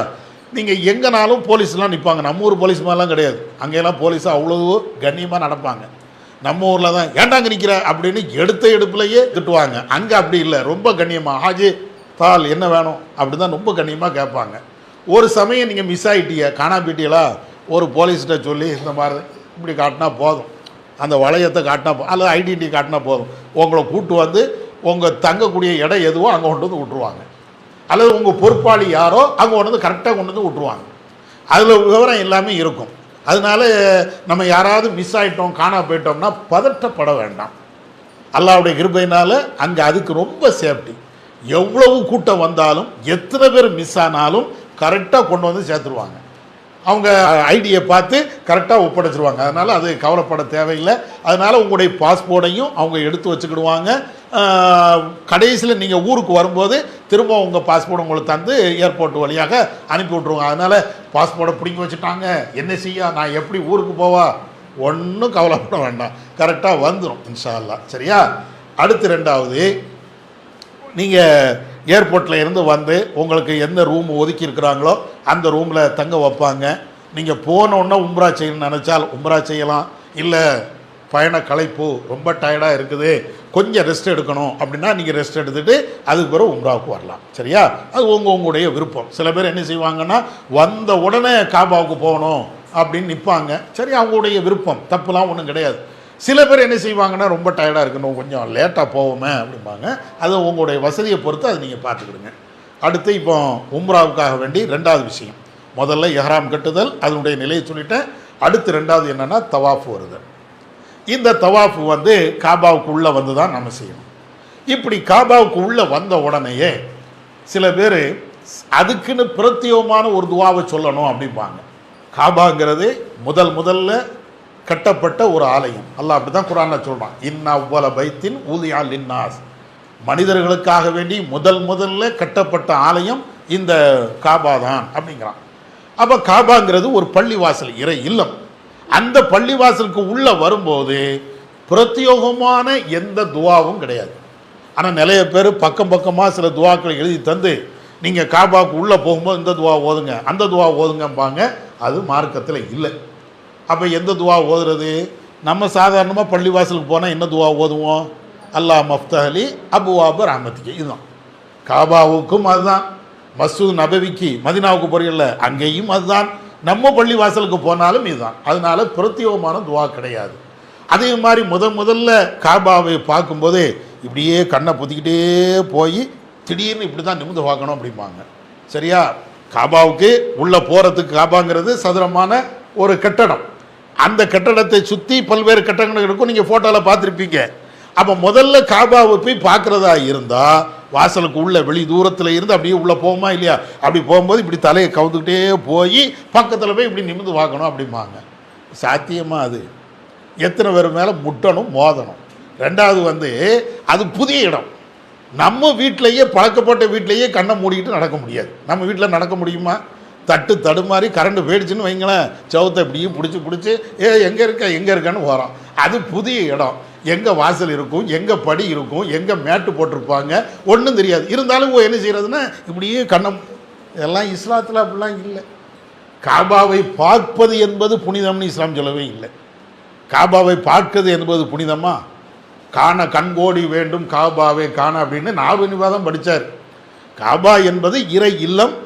அது ஒரு புனிதமான ஒரு இடம், நிறைய நன்மைகளை பெற்றுத் தருகின்ற ஒரு இடம்.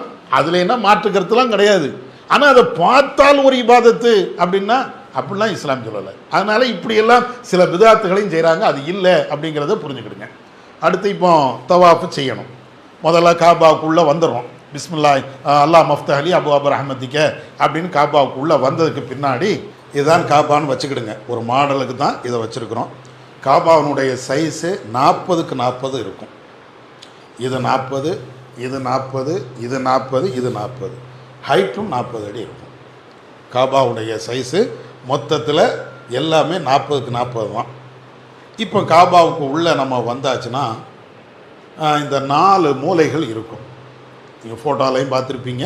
இதே மாதிரி தான் இருக்கும். இது நம்ம சின்ன சைஸில் வச்சுருக்குறோம். இந்த 4 மூலைகள் இருக்கும்போது ஒரு மூலையில் ஹஜருல் அஸ்வது கல் இருக்கும். இப்போ நம்ம தவாஃபை ஆரம்பிப்பதாக இருந்தால் ஹஜருல் அஸ்வது கல் எந்த மூலையில் இருக்கிறதோ அதில் இருந்து தான் ஆரம்பிக்கணும். இப்போ நம்ம காபாவுக்குள்ளே எந்த வழியினாலும் உள்ளே வந்துடுறோன்னு வைங்களேன். இப்படி உள்ளே வந்ததற்கு பின்னாடி காபாவை நம்ம பார்க்கணும். பார்த்துட்டு ஹஜருல் அஸ்வது கல் மூலை எங்கே இருக்குது அப்படின்னு பார்த்துட்டு அந்த மூலைக்கு நேராக இப்படி நின்றுக்கணும். இந்த இடத்துல ஹஜருல் அஸ்வது கல்லில் இருக்கக்கூடிய அந்த மூலையில் இருந்து தான் தவாஃபை ஸ்டார்ட் பண்ணணும். இப்போ எப்படி ஸ்டார்ட் பண்ணுறது? நபிகள் நாயகம் ஸல்லல்லாஹு அலைஹி வஸல்லம் அவர்கள் தவாஃப் ஆரம்பிக்கும் போது என்ன செய்வாங்கன்னா ஹஜருல் அஸ்வது கல்லை இப்படியே சைகையில் அவங்க கையில் ஒரு கம்பு குச்சி வச்சுருந்தாங்க. அந்த குச்சியை இப்படி காட்டிட்டு அந்த குச்சியினுடைய முனையை முத்தமிட்டார்கள் அப்படின்னு ஹதீஸில் வருது. அப்போ நபி அவர்கள் இந்த இடத்துக்கு வந்ததுக்கு பின்னால் ஹஜருல் அஸ்வது கல் அந்த மூலைக்கு வந்ததற்கு பின்னாடி சைகையில், அதாவது கையால் இப்படி சைகை பண்ணி இந்த பிளேன் கிஸ் அப்படிம்பாமா இல்லையா, அதே மாதிரி இப்படி காட்டிட்டு வாயில் முத்தமிட்டுட்டு அல்லாஹு அக்பர் அப்படின்னு சொல்லிட்டு இப்படியே தவாஃபை ஆரம்பிக்க வேண்டியதுதான். நிறைய பேர் ஹஜருல் அஸ்வது கல்லை முத்தமிடணும் அப்படிங்கிறதுக்காண்டி போட்டி போட்டு போய் கஷ்டப்படுவாங்க. அந்த கூட்டத்தில் முண்டி அடிச்சுட்டு போய் முத்தம் அப்படிலாம் ரசூலுல்லாஹ் சொல்லி தரல. வாய்ப்பு இருந்தால் நேரடியாக முத்தம் கொடுக்கலாம், இல்லை என்றால் சைகையில் முத்தம் கொடுத்துட்டு போகிறது தான் நல்லது. நானாக பார்த்துருக்குறேன். சில பேர் இந்த எஹ்ராம் ட்ரெஸ்ஸில் இப்படி போவாங்கள்ல, போகக்கூடிய நேரத்தில் என்ன செய்வாங்கன்னா முண்டி அடிச்சுட்டு போயிட்டு வெளியே வரும்போது நிர்வாணமாலாம் வந்திருக்கிறாங்க. அவ்வளோ கூட்டத்தில். இப்படியா இஸ்லாம் சொல்லும்? இப்படிலாம் இஸ்லாத்தில் இல்லை. நம்ம ஆட்களாக தன்னை தானே வருத்தி கொள்கிறாங்க. அப்போ அதனால் முதல்ல இந்த தவாஃபை இங்கே இருந்து ஆரம்பிக்கணும். இப்படி ஆரம்பிக்கும் போது அல்லாஹு அக்பர் அப்படின்னு சொல்லி அந்த ஹஜருல் அஸ்வது கல்லுக்கு ஒரு முத்தம் கொடுத்து விட்டு அங்கே இருந்து ஸ்டார்ட் பண்ணணும். சரியா? இப்படி ஸ்டார்ட் பண்ணும்போது இப்படியே சுற்றி நீங்கள் இப்படி வரும்போது இந்த இடத்துல மக்காம் இப்ராஹிம் இருக்கும். ஒரு கூண்டு மாதிரி ஒன்று இருக்கும். நீங்கள் படத்தில் பார்த்துருப்பீங்க. இந்த இடத்துல மக்காம் இப்ராஹிம் இருக்கும். அதோடு சேர்த்து வரலாம், அதுக்கு உள்ளோடியும் வரலாம். இப்படியே வந்தீங்க அப்படின்னு சொன்னால் இந்த இடத்துல ஒரு அரை வட்டம் இருக்கும். அதாவது ஹஜருல் அஸ்வத் கல் மூலை இங்கே இருக்குது, அதில் இருந்து இப்படியே நீங்கள் வந்துக்கிட்டே இருந்தீங்கன்னா இங்கே வந்து காபாவை பக்கத்தில் ஒரு அரை வட்டம் இருக்கும். அதை ஹிஜ்ரு அப்படிம்பாங்க. இந்த ஹிஜ்ரு என்ற பகுதிக்கு உள்ளேயும் போகலாம், ஆனால் அப்படி போயிடக்கூடாது. தவாஃபுக்கு என்ன செய்யணும்னா இந்த அரை வட்டம் ஒன்றுங்கிற சின்ன செவரு மாதிரி, நம்ம ஊரில் சொல்லுவாங்களா இல்லையா கட்டச்செவருன்னு, அதே மாதிரி இங்கே நம்ம வந்து ஒரு சின்ன கட்டச்செவரை கட்டி வச்சுருப்பாங்க. நம்ம என்ன செய்யணும், தவாஃப் வரும்போது அந்த செவரு இருக்கும், அந்த செவரு கரெக்டாக 5 அடி ஹைட்டுக்கு இருக்கும். அந்த செவரையும் தாண்டி இப்படியே வரணும். காபாவுக்கும் அந்த ஹிஜ்ரி என்ற பகுதிக்கு மத்தியில் வரக்கூடாது. எப்படியே வந்து அதையும் சுற்றி அதனுடைய வெளிப்புறமாக வந்து இப்படியே வந்து மீண்டும் இங்கே வரணும். இப்படி வரும்போது ஒரு தவாஃபு வந்துட்டோன்னு அர்த்தம். ஹஜருல் அஸ்வத் கல்லில் இருந்து ஆரம்பித்து அப்படியே சுற்றி மீண்டும் ஹஜருல் அஸ்வத் கல்லுக்கு வரும்போது ஒரு தவாஃப். இதில் ருக்குனுல் யமான் அப்படிங்கிறது இந்த மூலை. உம்ராவில் தவாஃப் பண்ணும்போது இந்த 2 மூலையும் முக்கியமான ஒன்று. ஒன்று ஹஜருல் அஸ்வத் கல் இருக்கக்கூடிய அந்த மூலை, இன்னொன்று அதற்கு முன்னால் இருக்கக்கூடிய ருக்குனுல் யமான். இதுலேயும் ரசூலா முத்தமிட்டுருக்கிறாங்க. இங்கேயும் முத்தமிடுவாங்க, இங்கேயும் முத்தமிடுவாங்க. இப்படி ரெண்டுமே நீங்கள் நல்லா விளங்கிக்கணும். சைகையில் முத்தமிடுவது தான். வாய்ப்பு இருந்தால் வேண்டுமானால் ஹஜருல் அஸ்வத் கல்லை நேரடியாக முத்தமிடலாம், இல்லைன்னா சைகையில் முத்தமிட்டுட்டு போய்கிட்டே இருக்கலாம். அப்போ அதனால் ஹஜருல் அஸ்வத் கல்லில் இருந்து அப்படியே ஆரம்பித்து தவாஃபு பண்ணி ஒரு தவாஃபுங்கிறது இங்கேருந்து ஆரம்பித்து மீண்டும் ஹஜருல் அஸ்வத் கல்லுக்கு வர்றது ஒரு தவாஃப். சரியா? இதில் ஆண்களுக்கு என்று பிரத்யேகமான ஒரு சட்டம் இருக்கிறது. என்ன சட்டம் இருக்கிறது? காபாவுக்கு முதல்ல போய் நீங்கள் தவாஃப் பண்ணுறதா இருந்தால், ஆண்கள், பெண்களுக்கு இல்லை, ஆண்களுக்கு காபாவில் போய் நீங்கள் தவாஃப் பண்ணுறதா இருந்தாச்சுன்னா 3 தவாஃபு வந்து அவங்க தொங்கோட்டம் ஓடணும். தொங்கோட்டம்னா என்ன, இப்போ வேகமாக அப்படி ஓடுறதில்ல, சும்மா லேசாக குதிச்சு ஓடுறது. ஃபஸ்ட்டு 3 தவாஃப். 3 தவாஃப்னா இந்த மொத்தம் 7 தவாஃப் செய்யணும்.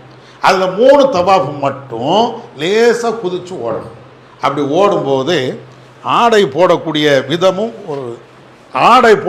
விதமும் ஒன்று இருக்கிறது. எப்படி ஆடை போடணும் அப்படின்னா,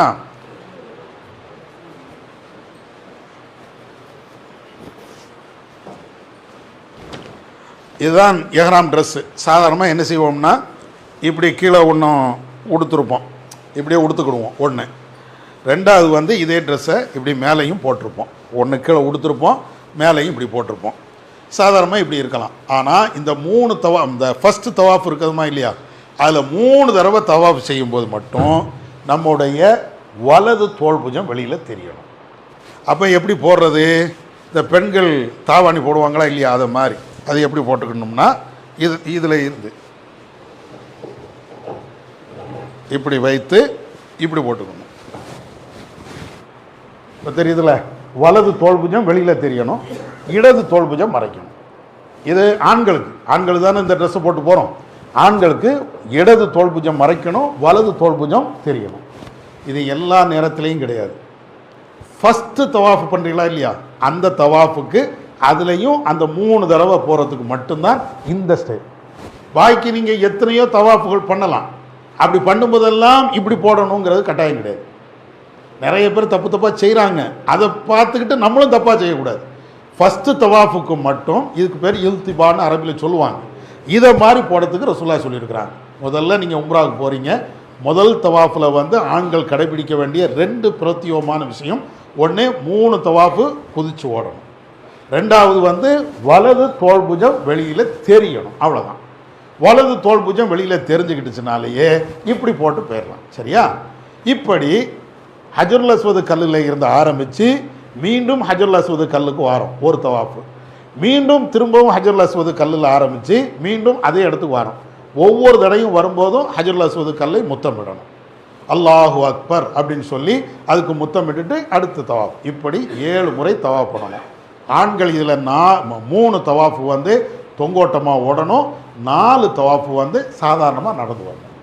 பெண்களை பொறுத்தவரையிலையும் எப்போவுமே அது சாதாரணமாகவே நடந்தால் போதுமானது. ஆண்களுக்கு மட்டும்தான் இந்த பிரத்யேகமான 2 சட்டம். பெண்களை பொறுத்த மட்டில் அவங்க சாதாரணமாக இப்படியே சாதாரணமாக நடந்தே வந்துக்கலாம். நிறைய பேர் எப்போ பார்த்தாலும் ஓடிக்கிட்டே இருப்பாங்க. அப்படிலாம் இல்லை, எப்போ பார்த்தாலும் ஓடுவாங்க. நம்ம அதை கண்டுக்கிட தேவையில்லை. நம்முடைய இபாதத்தை நம்ம சரியாக செஞ்சுட்டு போயிடுவோம். அப்போ அந்த அடிப்படையில் இந்த தோல் புஜமும் நிறைய பேர் தோல் புஜத்தை எப்போ பார்த்தாலும் திறந்துக்கிட்டே இருப்பாங்க, அதுவும் இல்லை. வலது தோல் புஜம் தெரிவது அந்த முதல் தவாஃபுக்கும் மட்டும் தானே தவிர பாக்கி எந்த தவாஃபுக்கும் அது கிடையாது. முதல் தவாஃபுக்கு மட்டும் வலது தோல் புஜம் தெரியணும். முதல் தவாஃபில் 3 தவாஃபுக்கு மட்டும்தான் அந்த தொங்கோட்டம் ஓடணும். சரியா? லேசாக குதிச்சு ஓடுறது தான் இது. இப்படி 7 முறை தவாஃப் பண்ணுறோம். இப்படி 7 முறை தவாஃப் பண்ணி முடித்ததுக்கு பின்னாடி மகாமே இப்ராஹிம் அப்படின்னு சொல்லக்கூடிய அந்த ஒரு இடம் இருக்கும். இப்ராஹிம் நபி அவர்கள் நின்று தொழுத ஒரு இடம் இருக்கும். அது நீங்கள் காபானுடைய டோர் இதுன்னு வைங்களேன், இதுதான் காபானுடைய டோர் அப்படின்னு சொன்னால் இந்த கதவுக்கு நேராக இந்த சைடில் இருக்கும். இப்போ இங்கே அந்த கூண்டு வடிவில் கோல்டு கலரில் இருக்கும் இல்லையா, அதுக்கு அங்கே நின்று தொழணும்னு, அதாவது முடிஞ்சால் அங்கே நின்று தொழலாம், இல்லைன்னா கொஞ்சம் தள்ளி போய் நின்று தொழுவுங்க. ஏன்னா தவாஃபு பண்ணக்கூடியவங்க நீங்கள் தொழுவும்போது சஜாவில் ருக்குல இருக்கும்போது உங்கள் மேலே மிதிச்சிருவாங்க. யார் என்ன ஏதுன்னா பார்க்கவே மாட்டாங்க. அப்போ அதனால் இந்த இடத்தில் நின்று தொழுவது அது நம்மளுக்கு முடியாத காரியம். அப்போ மக்காம் இப்ராஹிம் அப்படின்னு சொல்லக்கூடிய அந்த கூண்டு எங்கே இருக்கிறதோ அதுக்கு நேராக பேக் சைடில் போய் நின்று தொழலாம். விசாலமான இடம் இருக்குது, ஃப்ரீயாக நின்று தொழலாம். சரியா? அப்போ 7 முறை தவாஃப் பண்ணணும். தவாஃப் பண்ணி முடித்ததுக்கு பின்னாடி மக்காம் இப்ராஹிம் அப்படிங்கக்கூடிய இடத்துக்கு பின் சைடில் போய், அதாவது அதுக்கு அந்த சைடில் போய் நாம் தொழணும் 2 ரக்காயத்து. இந்த 2 ரக்காயத்தையும் ரசூல்லா முதல் ரக்காயத்தில் சூரத்துல் ஃபாத்தியாவுக்கு பின்னாடி குல்யாயுல் காஃபிரும், 2ஆம் ரக்காயத்தில் குலுல்லாஹு அஹது அதையெல்லாம் ஓதி தொழுததாக ஹதீஸ் இருக்கிறது. இந்த 2 ரக்காயத்தையும் நாம் தொழுது முடிக்கணும். தொழுது முடித்த உடனே 3 விஷயம் சொல்லியிருக்கிறேன். 1 இஹ்ராம் கட்டுதல், 2வது 7 முறை தவாஃப் பண்ணுறது, 3வது 2 ரக்காயத்துகள் தொழுது. இப்படி 2 ரக்காயத்து தொழுது முடித்ததுக்கு பின்னாடி அதுக்கு பின்னால் சஃபா மருவாவுக்கு வரணும். இந்த சஃபா மருவா அப்படின்னு சொல்லக்கூடிய இடத்த நீங்கள் பார்த்தீங்க அப்படின்னு சொன்னாச்சுன்னா நீளமான ஒரு இடம். ஒரு இடத்துல சஃபா இருக்கும், இன்னொரு இடத்துல மருவா இருக்கும். இந்த சஃபாவுக்கு எப்படி போகிறது அப்படின்னா, முதல்ல இந்த ஹஜருல் அஸ்வது கல் இருக்கா இல்லையா, இந்த முனையில் இருந்து நேராக பார்த்தா ஒரு கேட் இருக்கும், அது வழியாக போனால் சஃபாவுக்கு போயிடலாம். ஆனால் இப்போ அப்படி இல்லை, கொஞ்சம் இப்படி போய் இப்படி சுற்றி வரணும்னு வச்சுருக்கிறாங்க. நான் லாஸ்ட் டைம் போகும்போதெல்லாம் இந்த முதல்ல போகும்போது இந்த ஹஜருல் அஸ்வது கல்லில் முடிப்போம், அப்புறம் 2 ரக்காய தொழுவோம், திரும்ப அங்கே இப்படி போயிடலாம். இப்போ என்ன செய்யிட்டாங்கன்னா இந்த சைடு நம்ம தொழுகிறோமா இல்லையா, இந்த இடத்த தொழுதுகிட்டே அப்படி கொஞ்சம் சுற்றி விட்ருப்பாங்க, போயிடலாம். எல்லாம் வழி இருக்கும், பெரிய கஷ்டம்னா பட தேவையில்லை. ஆங்காங்கே போர்டுகள்லாம் வச்சுருப்பாங்க, வே டு சஃபா அப்படின்னா போர்டெல்லாம் வச்சுருப்பாங்க, அரபிலையும் வச்சுருப்பாங்க. நம்ம அதை பார்த்து அப்படியே போயிடலாம். இதுதான் சஃபா. சரியா? இது சஃபா மருவாக்கு இடையில் தொங்கோட்டம் ஓடக்கூடிய படம். கீழ்த்தளம் இப்படி தான் இருக்கும், கீழ்த்தளம் இப்படி தான் இருக்கும். இதையும் பார்த்துக்கிடுங்க, ஒவ்வொன்றா பார்த்துக்கிட்டு சொல்கிறேன். தவாஃபு முடித்ததுக்கு பின்னாடி 2 ரக்காயத்துகள் தொழுதுட்டு ஜம்சம் தண்ணீரை விரும்பினால் குடிக்கலாம். குடிக்கணுங்கிறது கட்டாயம்லாம் ஒன்றும் கிடையாது. விரும்பினால் குடித்து கொள்ளலாம், தப்பு ஒன்றும் கிடையாது. ரசூலுல்லாஹ் இப்படி செய்திருக்கிறாங்க. சரி, ரைட். இப்போ விஷயத்துக்கு வாரம். இப்போ சஃபா மருவா இப்படிங்கிறது இந்த மாதிரி தான் இருக்கும், இதை புரிஞ்சுக்கிடுங்க. இப்போ சஃபா அப்படின்னு சொல்லும்போது அது ஒரு சின்ன பாறைகள் நிறைந்த ஒரு இடம், பாறையாக தான் இருக்கும். அது எப்படி இருக்கும்னா நீங்கள் போய் பார்த்தா உங்களுக்கு தெரியும், இப்படி லேசாக ஏறி போகிற மாதிரி இருக்கும். கிட்டத்தட்ட சாதாரண தரையிலேருந்து ஒரு 5-6 அடி ஹைட்டில் இருக்கும். அதுக்காண்டி படி போட்டிருக்க மாட்டாங்க, ஸ்லோப்பாக இப்படி ஏறுற மாதிரி தான் இருக்கும். அதில் ஏறியாச்சுன்னா அங்கே கொஞ்சம் பாறைகள் இருக்கும். பாறை தான், வெளியில் இப்படி பார்த்தா பாறை தான் இருக்கும். அதை சுற்றிலும் கண்ணாடியில் ஒரு வேலி போட்டு வச்சுருப்பாங்க. இதுதான் சஃபா. இதில் ஏறினும் போது நபி அவர்கள் செஞ்ச இபாதத்து என்னன்னு கேட்டால், அந்த சஃபாவில் ஏறும்போதே ரசூல்லா இன்ன சஃபா வல் மருவத்த மின் ஷாயிரில்லா இந்த ஆயத்தை ஓதிக்கிட்டு அப்படியே ரசூல்லா ஏறுறாங்க. ஏறி முடிச்சுக்கிட்டு நபிகள் நாயகம் ஸல்லல்லாஹு அலைஹி வஸல்லம் அவர்கள் அந்த இடத்துல துவாவும் திக்ரும் செய்வாங்க. லா இலாஹ இல்லல்லாஹ் வஹ்தஹு லா ஷரீக லஹு லஹு முல்கு வலல் ஹம்து வஹுவ அலா குல்லி ஷைஇன் கதீர். லா இலாஹ இல்லல்லாஹ் வஹ்தா அன்ஜஸ வஅதா வ நஸர அப்தா வ ஹஸமல் அஹ்ஸாப வஹ்தா. இதையெல்லாம் ரசூல்லா அந்த இடத்துல சொல்லுவாங்க. இந்த இடத்துல சஃபாவில் இப்படி ஏறின பிறகு ஏறினா பெரிய உயரமாக இருக்காது, கொஞ்சம் ஸ்லோப்பாக தான் இருக்கும், கொஞ்சம் இப்படி ஏறி போகிற மாதிரி இருக்கும். அதில் நின்றுக்கிட்டு காபாவை முன்னோக்கி ரசூல்லா இந்த வார்த்தையை சொல்லுவாங்க. இதை சொல்லிட்டு ரசூல்லா என்ன செய்வாங்க அப்படின்னா துவாவும் செய்வாங்க. இதை 3 தடவை சொல்லுவாங்க. எதை? லா இலாஹ இல்லல்லாஹ் வஹ்தா அப்படிங்கக்கூடியதை 3 தடவை செய்வாங்க. சொல்லிவிட்டு காபாவை நோக்கி துவா செய்வாங்க. மீண்டும் 3 தடவை சொல்லுவாங்க. அதுக்கப்புறம் காபாவை நோக்கி துவா செய்வாங்க. அதுக்கப்புறம் மீண்டும் 3 தடவை சொல்லிட்டு அதுக்கப்புறம் துவா செய்யாமல் அப்படியே ரசூலுல்லாஹ் இறங்கி வந்துடுவாங்க. சஃபாவில் இருந்து மருவாவை நோக்கி இறங்கி வருவாங்க. புரியுதா உங்களுக்கு? அதாவது சும்மா சஃபாவில் போகிறோம், மருவாக்கு தொங்கோட்டம் ஓடுறோம் அப்படின்னு இங்கேருந்து அங்கோட்ட ஓட்டம் அப்படி இல்லை. சஃபாவில் ஏறி இவ்வளவும் செய்யணும். சஃபாவில் ஏறி இந்த திக்கரை சொல்லணும், துவா ஓதணும், இந்த திக்கரை சொல்லணும், துவா ஓதணும் காபாவை நோக்கி. அதுக்கப்புறம் 3வது இந்த திக்கரை சொல்லிட்டு அதுக்கப்புறம் தான் சஃபா விட்டு இறங்கி மருவாவுக்கு போகணும். இதில் இன்னொரு முக்கியமான விஷயங்கள் என்ன அப்படின்னு கேட்டிங்கன்னா, சஃபாவில் இந்த துவாவை இந்த திக்கரை செய்து முடிச்சுட்டு அப்படியே இறங்கி நம்ம மருவாவுக்கு போகணும். இப்படி மருவாவுக்கு நம்ம போகும்போது தொங்கோட்டம் ஓடுதல் அப்படின்னு இருக்குது. சஃபாவில் இருந்து மருவா குறைஞ்சபட்சம் ஒரு 300-400 மீட்ரு தூரம் இருக்கும். 300 மீட்டராவது தூரம் இருக்கும், அவ்வளோ தூரம் அது. அப்போ எப்படி இவ்வளோ தூரம் தொங்கோட்டம் ஓட முடியுமானா அவ்வளோ தூரம் தொங்கோட்டம் இல்லை. சஃபாவில் இருந்து மருவா வரையிலையும் தொங்கோட்டம் கிடையாது, நல்லா விளங்கிக்கணும். தொங்கோட்டம் என்பது குறிப்பிட்ட இடத்துல மட்டும்தான். சஃபாவுக்கும் மருவாவுக்கும் இடையில் ஒரு 300 மீட்டருன்னு வைங்களேன். இந்த 300 மீட்டர் அல்ல 400 மீட்டர் அளவுக்கு ஓடணும், தொங்கோட்டம் ஓடணும்னு அவசியம் இல்லை. குறிப்பிட்ட ஒரு 50 மீட்டர் அளவுக்கு தான் தொங்கோட்டம் ஓடும். அது எப்படி நம்ம கண்டுபிடிக்கிறது அப்படின்னா, பச்சை லைட்டு போட்டிருப்பாங்க சஃபா மருவாக்கு இடையில.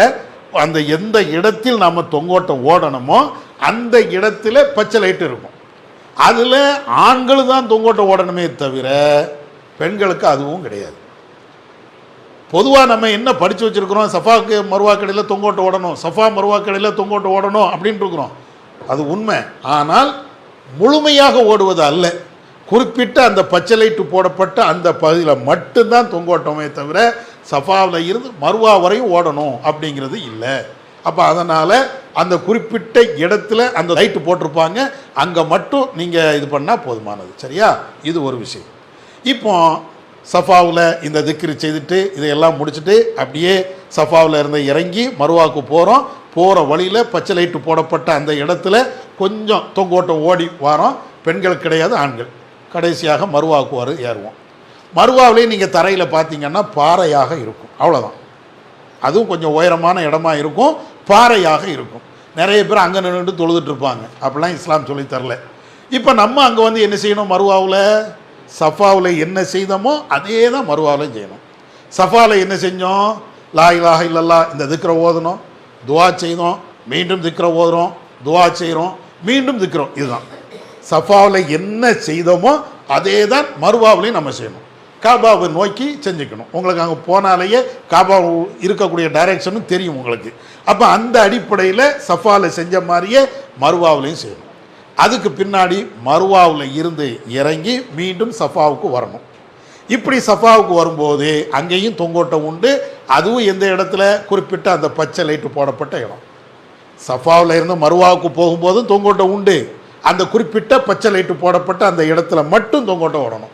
மருவாவில் இருந்து மீண்டும் சஃபாவுக்கு வருவோமா இல்லையா, அங்கேயும் இதே மாதிரி குறிப்பிட்ட இடத்துல அந்த பச்சை லைட்டு போட்டிருப்பாங்க, அங்கே மட்டும் தொங்கோட்டம். சரியா? முழுமையாக தொங்கோட்டம் ஓடணும் அப்படிங்கிறது இல்லை. அப்போ சஃபாவில் இருந்து மருவா வரையிலையும் ஒரு சை, மருவாவில் இருந்து மீண்டும் சஃபாவுக்கு வருவது இன்னொரு சை. அதாவது தொங்கோட்டம் ஓடுது மொத்தம் 7 தடவை. 7 தடவைனா எப்படி, சஃபாவில் இருந்து ஆரம்பித்து மருவா வர்றது 1, ரெண்டாவது மருவாவில் இருந்து ஆரம்பித்து மீண்டும் சஃபாவுக்கு போகிறது 2, மீண்டும் சஃபாவில் இருந்து ஆரம்பித்து மருவாவுக்கு வர்றது 3, மருவாவில் இருந்து சஃபாவுக்கு போகிறது 4, சஃபாவில் இருந்து மருவாவுக்கு வந்து 5, அதுக்கப்புறம் மருவாவில் இருந்து சஃபாவுக்கு போகிறது 6, சஃபாவில் இருந்து மீண்டும் மருவாவுக்கு போகிறது 7. அதுதான் ஹதீஸில் எப்படி வரும்னா, ரசூலுல்லாஹ் சஃபாவில் இருந்து ஆரம்பித்து மருவாவில் முடிப்பாங்க 7. இது அப்படி தான் வரும். ஒரு ரவுண்டு போயிட்டு வருவது சஃபா ஒரு தொங்கோட்டம். இதில் சஃபாவில் இருந்து மருவாவுக்கு வருவது ஒரு தொங்கோட்டம், மருவாவில் இருந்து மீண்டும் சஃபாவுக்கு போகிறது ஒரு தொங்கோட்டம். இந்த தொங்கோட்டம் என்பது ஆண்களுக்கு மட்டும், அதுவும் குறிப்பிட்ட அந்த பச்சை லைட்டு போடப்பட்ட அந்த இடத்துல மட்டும்தான். இந்த 7 முறை நம்ம போயிட்டு வந்துட்டோம் அப்படின்னு சொன்னால் சை, அதாவது சஃபா மருவாக்கு இடையில் தொங்கோட்டம் ஓடுதல் அப்படிங்கிறதும் நிறைவு புரிகிறது. சரியா? இதில் இன்னொரு முக்கியமான நடைமுறை விஷயத்தை நீங்கள் தெரியணும். இந்த சஃபா மருவாக்கு இடையில் இந்த இடம் சொல்கிறோமா இல்லையா, இதில் பார்த்தீங்கன்னா கீழே காபாவிலையும் சரி அந்த சஃபா மருவாக்கு இடையிலும் சரி எல்லாம் பளிங்கு கல்லாக இருக்கும். அதுக்கு அடுத்து வேனல் காலமாக இருந்தாச்சுன்னா ஏசியும் போட்டு வச்சுருப்பாங்க. இது அல்லாமல் வந்து ஸ்ப்ரே பண்ணக்கூடிய ஸ்பேனும் வரும். இவ்வளவும் வந்தும் என்ன ஆகும்னா தரை வந்து பளிங்கு தரையா, ஏற்கனவே சில்னஸ் வேற போடுறாங்களா இல்லையா. நம்ம சாதாரணமாக நடக்கும்போது இந்த கால் இருக்கா இல்லையா, தொங்கு சதம்பாமல் இல்லையா, அது எல்லாம் வலி வந்துடும். குதிகால் வலி வரும் கண்டிப்பாக. நீங்கள் 7 முறை அங்கே போயிட்டு இங்கே வரத்துக்குள்ள குதிகால் கண்டிப்பாக, குதிகாலும் வலிக்கும், இந்த தொங்கு சதம் சொல்லுவோம்ல குதிகாலுக்கு மேலே அந்த இடமும் வலிக்கும். அதுக்காக என்ன செய்யலாம்னா சில பேர் சாக்ஸ் போட்டுக்கலாம். ஏன்னா அந்த தணுப்பு காலில் ஏறாமல் இருக்கிறதுக்காக. நீங்கள் அப்படியே அந்த சஃபா மருவாக்கு இடையில் அல்லது தவா பண்ணும்போது முதல்ல போகும்போது பெருசாக ஒன்றும் தெரியாது. முதல்ல ஃபஸ்ட்டு நீங்கள் தவா பண்ணும்போது இந்த வலியெல்லாம் பெருசாக தெரியாது. ஆனால் கண்டிப்பாக சை செய்யும்போது, சஃபா மருவாக்கு இடையில் சை செய்யும்போது கண்டிப்பாக வலி இருக்கும். அப்போ என்ன செய்கிறது, ரொம்ப சிரத்தையோடு எடுத்துக்கிட்டு நீங்கள் போகணும்னு அவசியம் இல்லை. கொஞ்சம் கொஞ்சம் ஓய்வு எடுத்துக்கிடுங்க. இங்கே இருந்து சஃபாவில் போறீங்களா, சஃபாவில் கொஞ்சம் நேரம் வேணால் இருந்துக்கிடுங்க. அந்த துவாவெலாம் செஞ்சுட்டு ரொம்ப நிதானமாக நீங்கள் செஞ்சீங்கன்னா இந்த வலி பெருசாக தெரியாது. அறக்க புறக்க ஓடி நிறைய பேர் அப்படி தான் ஓடுவாங்க. அப்படின்னா ரொம்ப வலி வந்துடும். அதனால் நிதானமாக நீங்கள் செஞ்சு பாருங்கள். இபாதத்தும் நல்ல திருப்தியாக செஞ்சிடலாம், நம்முடைய உடல் உபாதையும் ஏற்படாது. அதனால் இதையும் நீங்கள் மனசில் வச்சுக்கிடுங்க. சில ஆட்கள் என்ன செய்வாங்கன்னா இந்த தடுப்புக்காண்டி சாக்ஸ் போட்டுக்கிடுவாங்க. அப்படி போட்டால் அது குற்றம் கிடையாது. இதையும் நீங்கள் பார்த்துக்கிடுங்க. ஏன்னா அங்கே எல்லாமே பளிங்கி தரையாக தான் இருக்கும். காலை பிடிச்சி இழுக்கிற மாதிரியே இருக்கும். நீங்கள் நடக்கும்போதே குதிகாலை பிடிச்சி யாரோ பிடிச்சி இழுக்கிற மாதிரியே இருக்கும். அதனால இந்த தொங்கு சதையில் வலியும் வரும். சரியா, இதையும் பார்த்துக்கிடுங்க. ஆனால் ரொம்ப பயப்பட தேவையில்லை.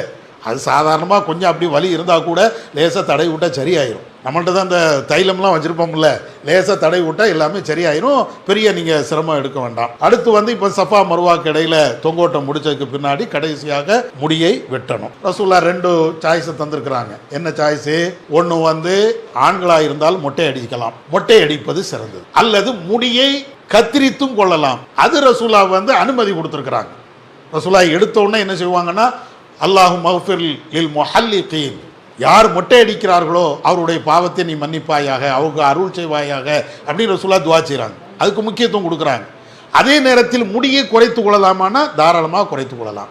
மொட்டையும் அடிக்கலாம், முடியை குறைத்து கொள்ளலாம். முடியை குறைத்து கொள்வதுனா என்ன, அதை விளங்கிக்கணும். ஆண்களை பொறுத்த மட்டில் முடியை குறைத்து கொள்வதுனா ஏதோ 2 முடி எடுத்து இப்படி வெட்டிட்டு வர்றது இல்லை. ஃபுல்லாக கம்ப்ளீட்டாக எல்லா முடியும் குறைக்கணும். இப்போ நம்ம கடையில் போய் முடி வெட்ட போகிறோமா இல்லையா, 2 முடியாக வெட்டிட்டு வருவோம், கம்ப்ளீட்டாக வெட்டுதான். இதே மாதிரி வெட்டணும்.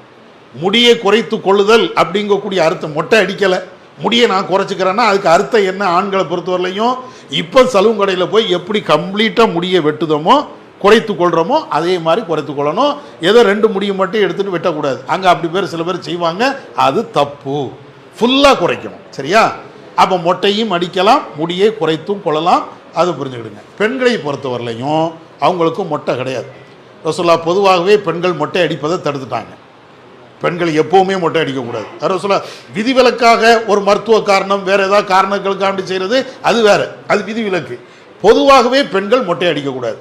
அப்போ இங்கே வந்து என்ன செய்யலாம், அவங்களுடைய சடை இருக்குமா இல்லையா முடி, அதனுடைய முனையில் கொஞ்சம் வெட்டிக்கிட்டால் போதுமானது. அவங்களும் முடியை வெட்டணும், பெண்களும் முடியை வெட்டணும். அவங்க எப்படி வெட்டணும் அப்படின்னு கேட்டாச்சுன்னா, உங்களுடைய முடியினுடைய சடையை லாஸ்ட் பகுதியிலேயே கொஞ்சம் கத்திரியால் இங்கேருந்து போகும்போதே சிசரை கொண்டு போகலாம். அப்படி எல்லாரும் அங்கேயும் வாங்கிக்கலாம், வாங்கி நீங்களே வெட்டிக்கிட்டால் போதுமானது. ஆண்களை பொறுத்தவரையிலையும் மொட்டை அடிப்பது சிறந்தது. முடியை குறைத்தும் கொள்ளலாம். முடியை குறைத்து கொள்வதாக இருந்தால் கம்ப்ளீட்டாக குறைக்கணும். பெண்களை பொறுத்தவரையிலையும் மொட்டை அடிப்பது அவங்களுக்கு கூடாது, முடியை குறைத்து கொள்ளணும். முடியினுடைய கடைசி பகுதியில் கொஞ்சம் வெட்டிக்கிட்டால் போதுமானது. இவ்வளவும் செஞ்சுட்டா உம்ரா நிறைவேறுகிறது.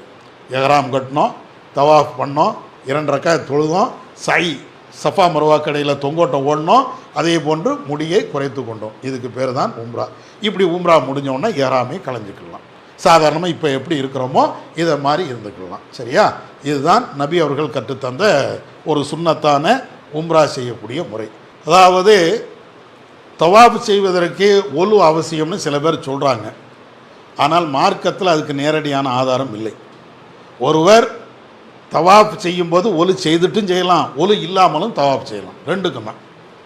சில பேர் என்னென்னா அந்த தவாஃப் செய்கிறதுக்கே கிட்டத்தட்ட காபாவை ஒட்டி செஞ்சிங்கன்னா ஒரு அரை மணி நேரத்தில் செஞ்சிடலாம். தூரம் போக போக போக கிட்டத்தட்ட ஒரு தவாஃப் முடிக்கிறதுக்கே 1 மணி நேரம் ஆயிரும். அது தனியாக ஒலுவை பாதுகாத்து வைக்கிறதுலாம் பெரிய சங்கடம். இஸ்லாம் வந்து அதுக்கு எப்படி நமக்கு வழிகாட்டுதுன்னா, கண்டிப்பாக ஒலுவோடு தான் தவாஃப் செய்யணும், ஒலு இல்லை என்றால் தவாஃபே கூடாது அப்படிங்கிறது சட்டம் இல்லை. ஒரு ஆள் ஒலுவோடையும் செய்யலாம், ஒலு இல்லாமல் செய்யலாம். சைக்கும் அதே மாதிரி தான். அதனால் வந்து இதை வந்து நம்ம பொருட்படுத்த தேவையில்லை. ஒலு இன்னும் சொல்லப்போனால் காபாவில் ஒலு செய்கிறதா இருந்தால் நம்ம ஊர் பள்ளிவாசல் மாதிரி டக்குனுங்கிற போய் ஒலு இப்படிலாம் வர முடியாது. அது பிரத்யேகமாக தனியாக வரணும். சில இடங்களில் கீழே வச்சுருக்குறாங்க ஒலு செய்கிறதுக்குன்னு. இங்கேருந்து வெளியில் வந்து ஒலு செய்துட்டு திரும்ப போகிறதுக்குள்ளே அவ்வளோதான், அவ்வளோ பெரும் பாடுபடணும். அதனால் இஸ்லாம் தவாஃபுக்கு ஒலு சுன்னத்து அப்படின்னு சொல்லலை. சரியா? அதே மாதிரி சைக்கும் அதே மாதிரி தான். ஒலுவோடையும் செய்யலாம், இல்லாமலும் செய்யலாம். ஒலு வந்து ஷர்த்து கிடையாது. இந்த தவாஃபு செய்யும்போது எந்த திக்ரும் எந்த துவாவையும் ரசூலா கற்றுத்தரல. ஆனால் ஒன்றே சொன்னாங்க. என்ன சொல்லியிருக்கிறாங்க? ரப்பனா ஆத்தினா ஃபித்துன்யா ஹசனா ஒஃபில் ஆஹிரத்தி ஹசனத்தோ மக்கினா. இதை சொல்லணும். எங்கே சொல்லணும்? இந்த ருக்குலுல் யமான் அப்படின்னு சொன்னா இல்லையா, இதில் இருந்து ஹஜருல் அஸ்வத் இந்த பகுதிக்கு வரும்போது இந்த துவாவை ஓதிக்கிட்டே வரணும். இங்கே இருந்து ஆரம்பிக்கிறோம். இப்போமெல்லாம் எந்த துவாவும் கிடையாது, எந்த திக்ரும் ரசூலுல்லாஹ் சொல்லி தரல. அதே நேரத்தில் இந்த ருக்குனுல் யமான் என்ற இந்த பகுதியில் இருந்து ஹஜருல் அஸ்வத் பகுதிக்கு வரும்போது மாத்திரம் ரசூலுல்லாஹ் ரப்பனா ஆத்தினா ஃபித்துன்யா ஹசனா அப்படிங்கக்கூடிய துவாவை ஓதுனாங்க. அதை நம்ம ஓதுனா போதுமானது. சரி, ரைட். அடுத்து போமா? ரைட்டு. இப்போ உம்ரா, இதுதான் உம்ரா. இனி அடுத்து ஹஜ்ஜுக்கு போகணும். ஹஜ்ஜை வந்து கொஞ்சம் எளிமையாகவே சொல்லிடலாம், ரொம்ப கஷ்டம்னா ஒன்றும் கிடையாது. சரியா? இப்போ உம்ரா முடித்ததுக்கு பின்னாடி நீங்கள் விரும்பினால் வேறு வேறு தவாஃப் பண்ணிக்கலாம், அல்லது அடுத்தடுத்து உம்ராவும் செஞ்சுக்கலாம். மீண்டும் உம்ரா செய்கிறதா இருந்தால் ஆயிஷா பள்ளின்னு ஒரு இடம் இருக்கிறது, அங்கே போய் இஹ்ராம் கட்டிட்டு தான் உம்ரா செய்யணும்.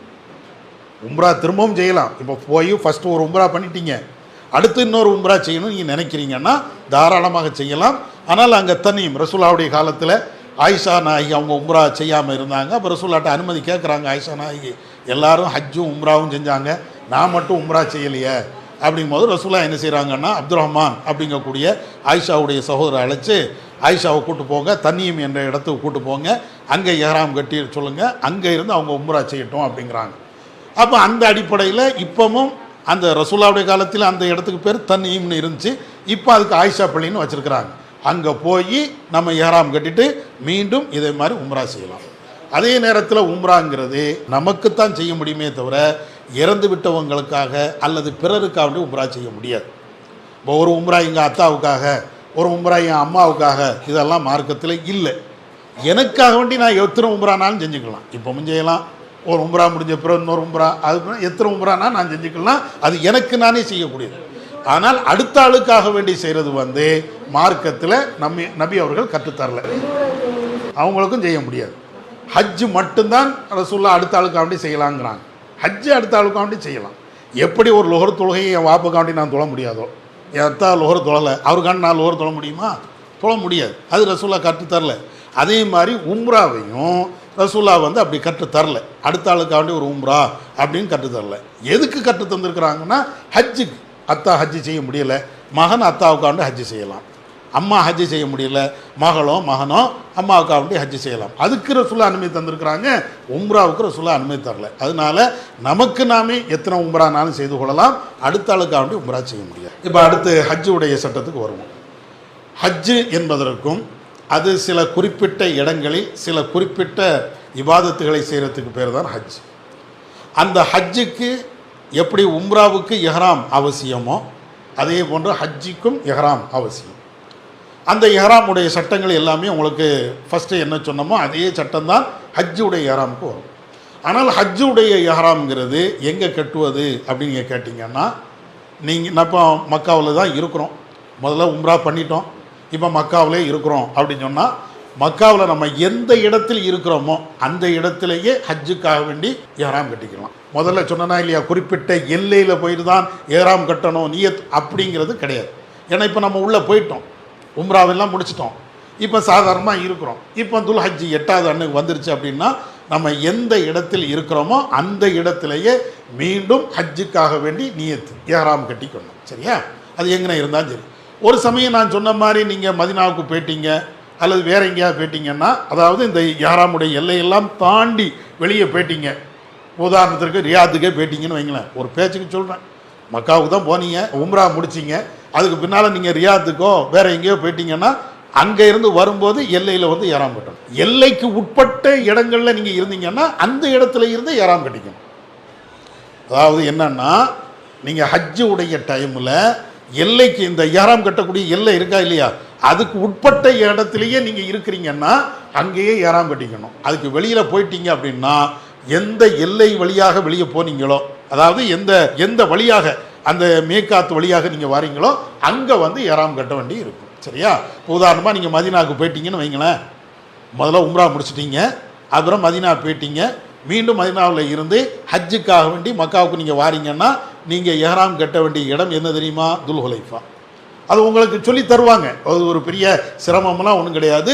துல்ஹுலைஃபாவில் தான் நீங்கள் எஹ்ராம் கட்டணும், மக்காவில் வந்து எஹ்ராம் கட்டக்கூடாது. நீங்கள் துல்ஹுலைஃபாவில் தான் எஹ்ராம், மக்காவிலே நீங்கள் இருந்தீங்கன்னா மக்காவிலேயே நீங்கள் எஹ்ராம் கட்டிக்கலாம். சரியா? சரி, இப்போ எஹ்ராம் கட்டிட்டு எஹ்ராமினுடைய சட்ட திட்டங்கள் எல்லாத்தையும் கடைபிடிக்கணும். துல் ஹஜ்ஜு 8வது அன்னையில் இருந்து ஹஜ்ஜினுடைய கிரியைகள் ஆரம்பமாகுது. துல் ஹஜ்ஜு 8வது அன்னைக்கு, துல் ஹஜ்ஜு 8வது அன்னைக்கு நேராக மினாவுக்கு வரணும். துல் ஹஜ்ஜு 8வது அன்னைக்கு நேராக மினாவில் வந்தால் உங்களுக்கு தெரியும், இந்த படம் இருக்குதுல்ல, இது ஃபுல்லாக மினா, எல்லாமே டென்ட்டு தான் வச்சுருப்பாங்க. அதனுடைய சில விஷயங்களும் நீங்கள் தெரிஞ்சுக்கணும். மினாவில் வந்து ஏராளமான டென்ட்டுகள் இருக்கும். அந்த டென்ட்டுகள் வந்து நம்மளாக சூஸ் பண்ணலாம் முடியாது. இருக்குல்ல, இதெல்லாம் டென்ட்டு ஒவ்வொன்றும் அந்த குமியலாக இருக்கும், சைடில் வந்து ஏசியெல்லாம் வச்சுருப்பாங்க, எல்லாமே அந்த நல்ல செட்டப்பில் தான் இருக்கும். அதே மாதிரி இந்த மினா டென்ட்டு, இவ்வளோ டென்ட்டு, லட்சக்கணக்கான டென்ட்டுகள் போட்டு வச்சுருப்பாங்க. ஒவ்வொரு டென்ட்டும் ஏறத்தாழ 40க்கு 40 அல்லது 60க்கு 40 இதை மாதிரி தான் இருக்கும். ஹஜ்ஜு செய்கிறதுலேயே ஒரு சிரமம் என்றால் இந்த மினாவில் போய் டென்ட்டில் போய் தங்குறது தான். என்ன ஒரு சிரமம் அப்படின்னு நீங்கள் பார்த்தீங்கன்னா, இப்போ 40க்கு 40 ஒவ்வொரு டென்ட்டும் 40க்கு 40 60 இப்படின்னு வச்சுருப்பாங்கன்னு வைங்களேன், சின்ன இடமா தான் இருக்கும். இந்த இடத்துல தான் கிட்டத்தட்ட 30 பேர் 40 பேர் தங்கணும். பெட்டு போட்டிருப்பாங்க. பெட்டு எப்படி இருக்கும்னா, நீங்கள் ட்ரெயினில் போகும்போது பெர்த் இருக்குமா இல்லையா, அதே அளவுக்கு தான் இருக்கும்.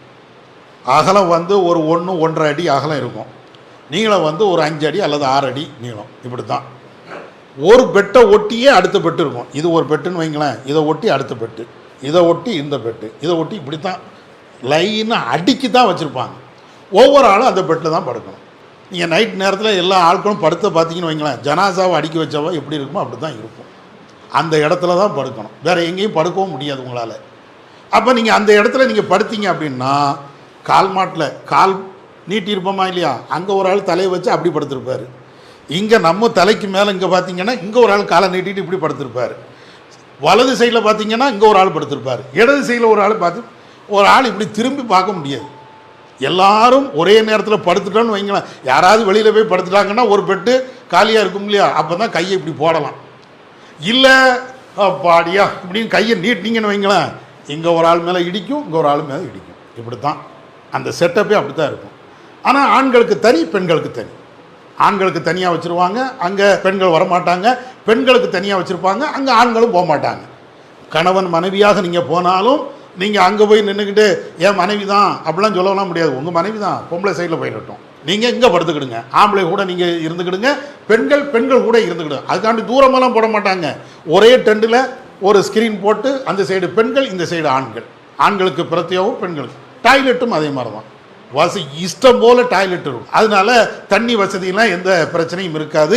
அங்கே படுக்கிறது தான் நமக்கு கொஞ்சம் சிரமமாக இருக்கும். வீட்டில் நல்ல ஏசியோடு விசாலமான இடங்களோடு இங்கே படுத்திருப்போம்ல, அங்கே அதை கற்பனையே பண்ண முடியாது. மினாவில் தங்குறது மட்டும் அவ்வளோ ஒரு சிரமம் இருக்கும். ஆனாலும் இறைவனுக்காண்டி எல்லாருமே போகிறது, எவ்வளோ பெரிய பணக்காரனாக இருந்தாலும் சரிதான், அங்கே அதில் தான் படுக்கணும். அவங்க தரக்கூடிய அந்த பெட்டு தான், அவங்க தரக்கூடிய அந்த இடம் தான், அங்கே தான். அதை தாண்டி வேறு எங்கேயும் நம்ம தங்கலாம் முடியாது. இதையும் மனசில் வச்சுக்கிடுங்க. இப்போ துல் ஹஜ்ஜி 8வது அன்னைக்கு மினாவுக்கு போகிறோம். மினாவுக்கு அங்கே போயிட்டோம் அப்படின்னு சொன்னால், மினாவில் லுஹரு, அசரு, மகரிபு, இஷா. அடுத்த நாள் துல் ஹஜ்ஜு 9வது அன்னைக்கு காலையில் சுபு. இது ரசூலா அப்படி செஞ்சுருக்கிறாங்க. மினாவில் போய் துல் ஹஜ்ஜு 8வது அன்னைக்கு லுஹரு, அசரு, மகரிபு, இஷா. அடுத்த நாள் துல் ஹஜ்ஜு 9 அன்னைக்கு சுபு வரையும் அங்கே தொழுதுருக்கிறாங்க ரசூல்லா. ஆனால் இப்படி செய்ய முடியும். சில நேரங்களுக்கு நம்ம அப்படி செய்ய முடியாது. ஏன் செய்ய முடியாதுன்னா, நமக்குன்னு அந்த கைடு இருக்கிறாங்களா இல்லையா, அவங்க பஸ் வசதினா ஏற்பாடு பண்ணியிருப்பாங்க. அரஃபாவுக்கு போகணும், அதுக்காண்டி என்ன செய்வாங்கன்னா, துல்ஹஜ் 8 அன்னைக்கு நைட்டுக்கே நம்மளை கூட்டு போயிடுவாங்க. துல்ஹஜ் 9 அன்னைக்கு சுபு தொழக்கூடிய அவகாசம்லாம் தரமாட்டாங்க. இது நம்ம கண்ட்ரோலில் இல்லை. அந்த கைடு அவர் எப்போ பஸ்ஸை ஏற்பாடு பண்ணி இருக்கிறாரோ அந்த நேரத்தில் நம்மளும் அவங்களுக்கு பின்னாலேயே போக வேண்டியிருக்கும். அதனால ரசூல்லா துல்ஹஜ் 9 அன்னைக்கு தான் மினா விட்டு கிளம்புனாங்க, நான் அப்போ தான் கிளம்புவேன்னு சொல்ல முடியாது. ஏன்னா பஸ்ஸோ நம்மளை கூட்டு போகக்கூடிய கைடோ நம்ம கண்ட்ரோலில் கிடையாது. அவங்க ஒரு செட்டப்பில் இருப்பாங்க, அதில் தான் நம்ம போக வேண்டியிருக்கோம். ஆனாலும் ரசூல்லா இப்படி செஞ்சுருக்கிறாங்க, அந்த சட்டத்தை விளங்கிக்கிடுங்க. அப்போ மினாவில் துல்ஹஜ் 8வது அன்னைக்கு நம்ம இருக்கணும். 9வது அன்னைக்கு வந்து அரஃபாவில் போய் தங்கணும்.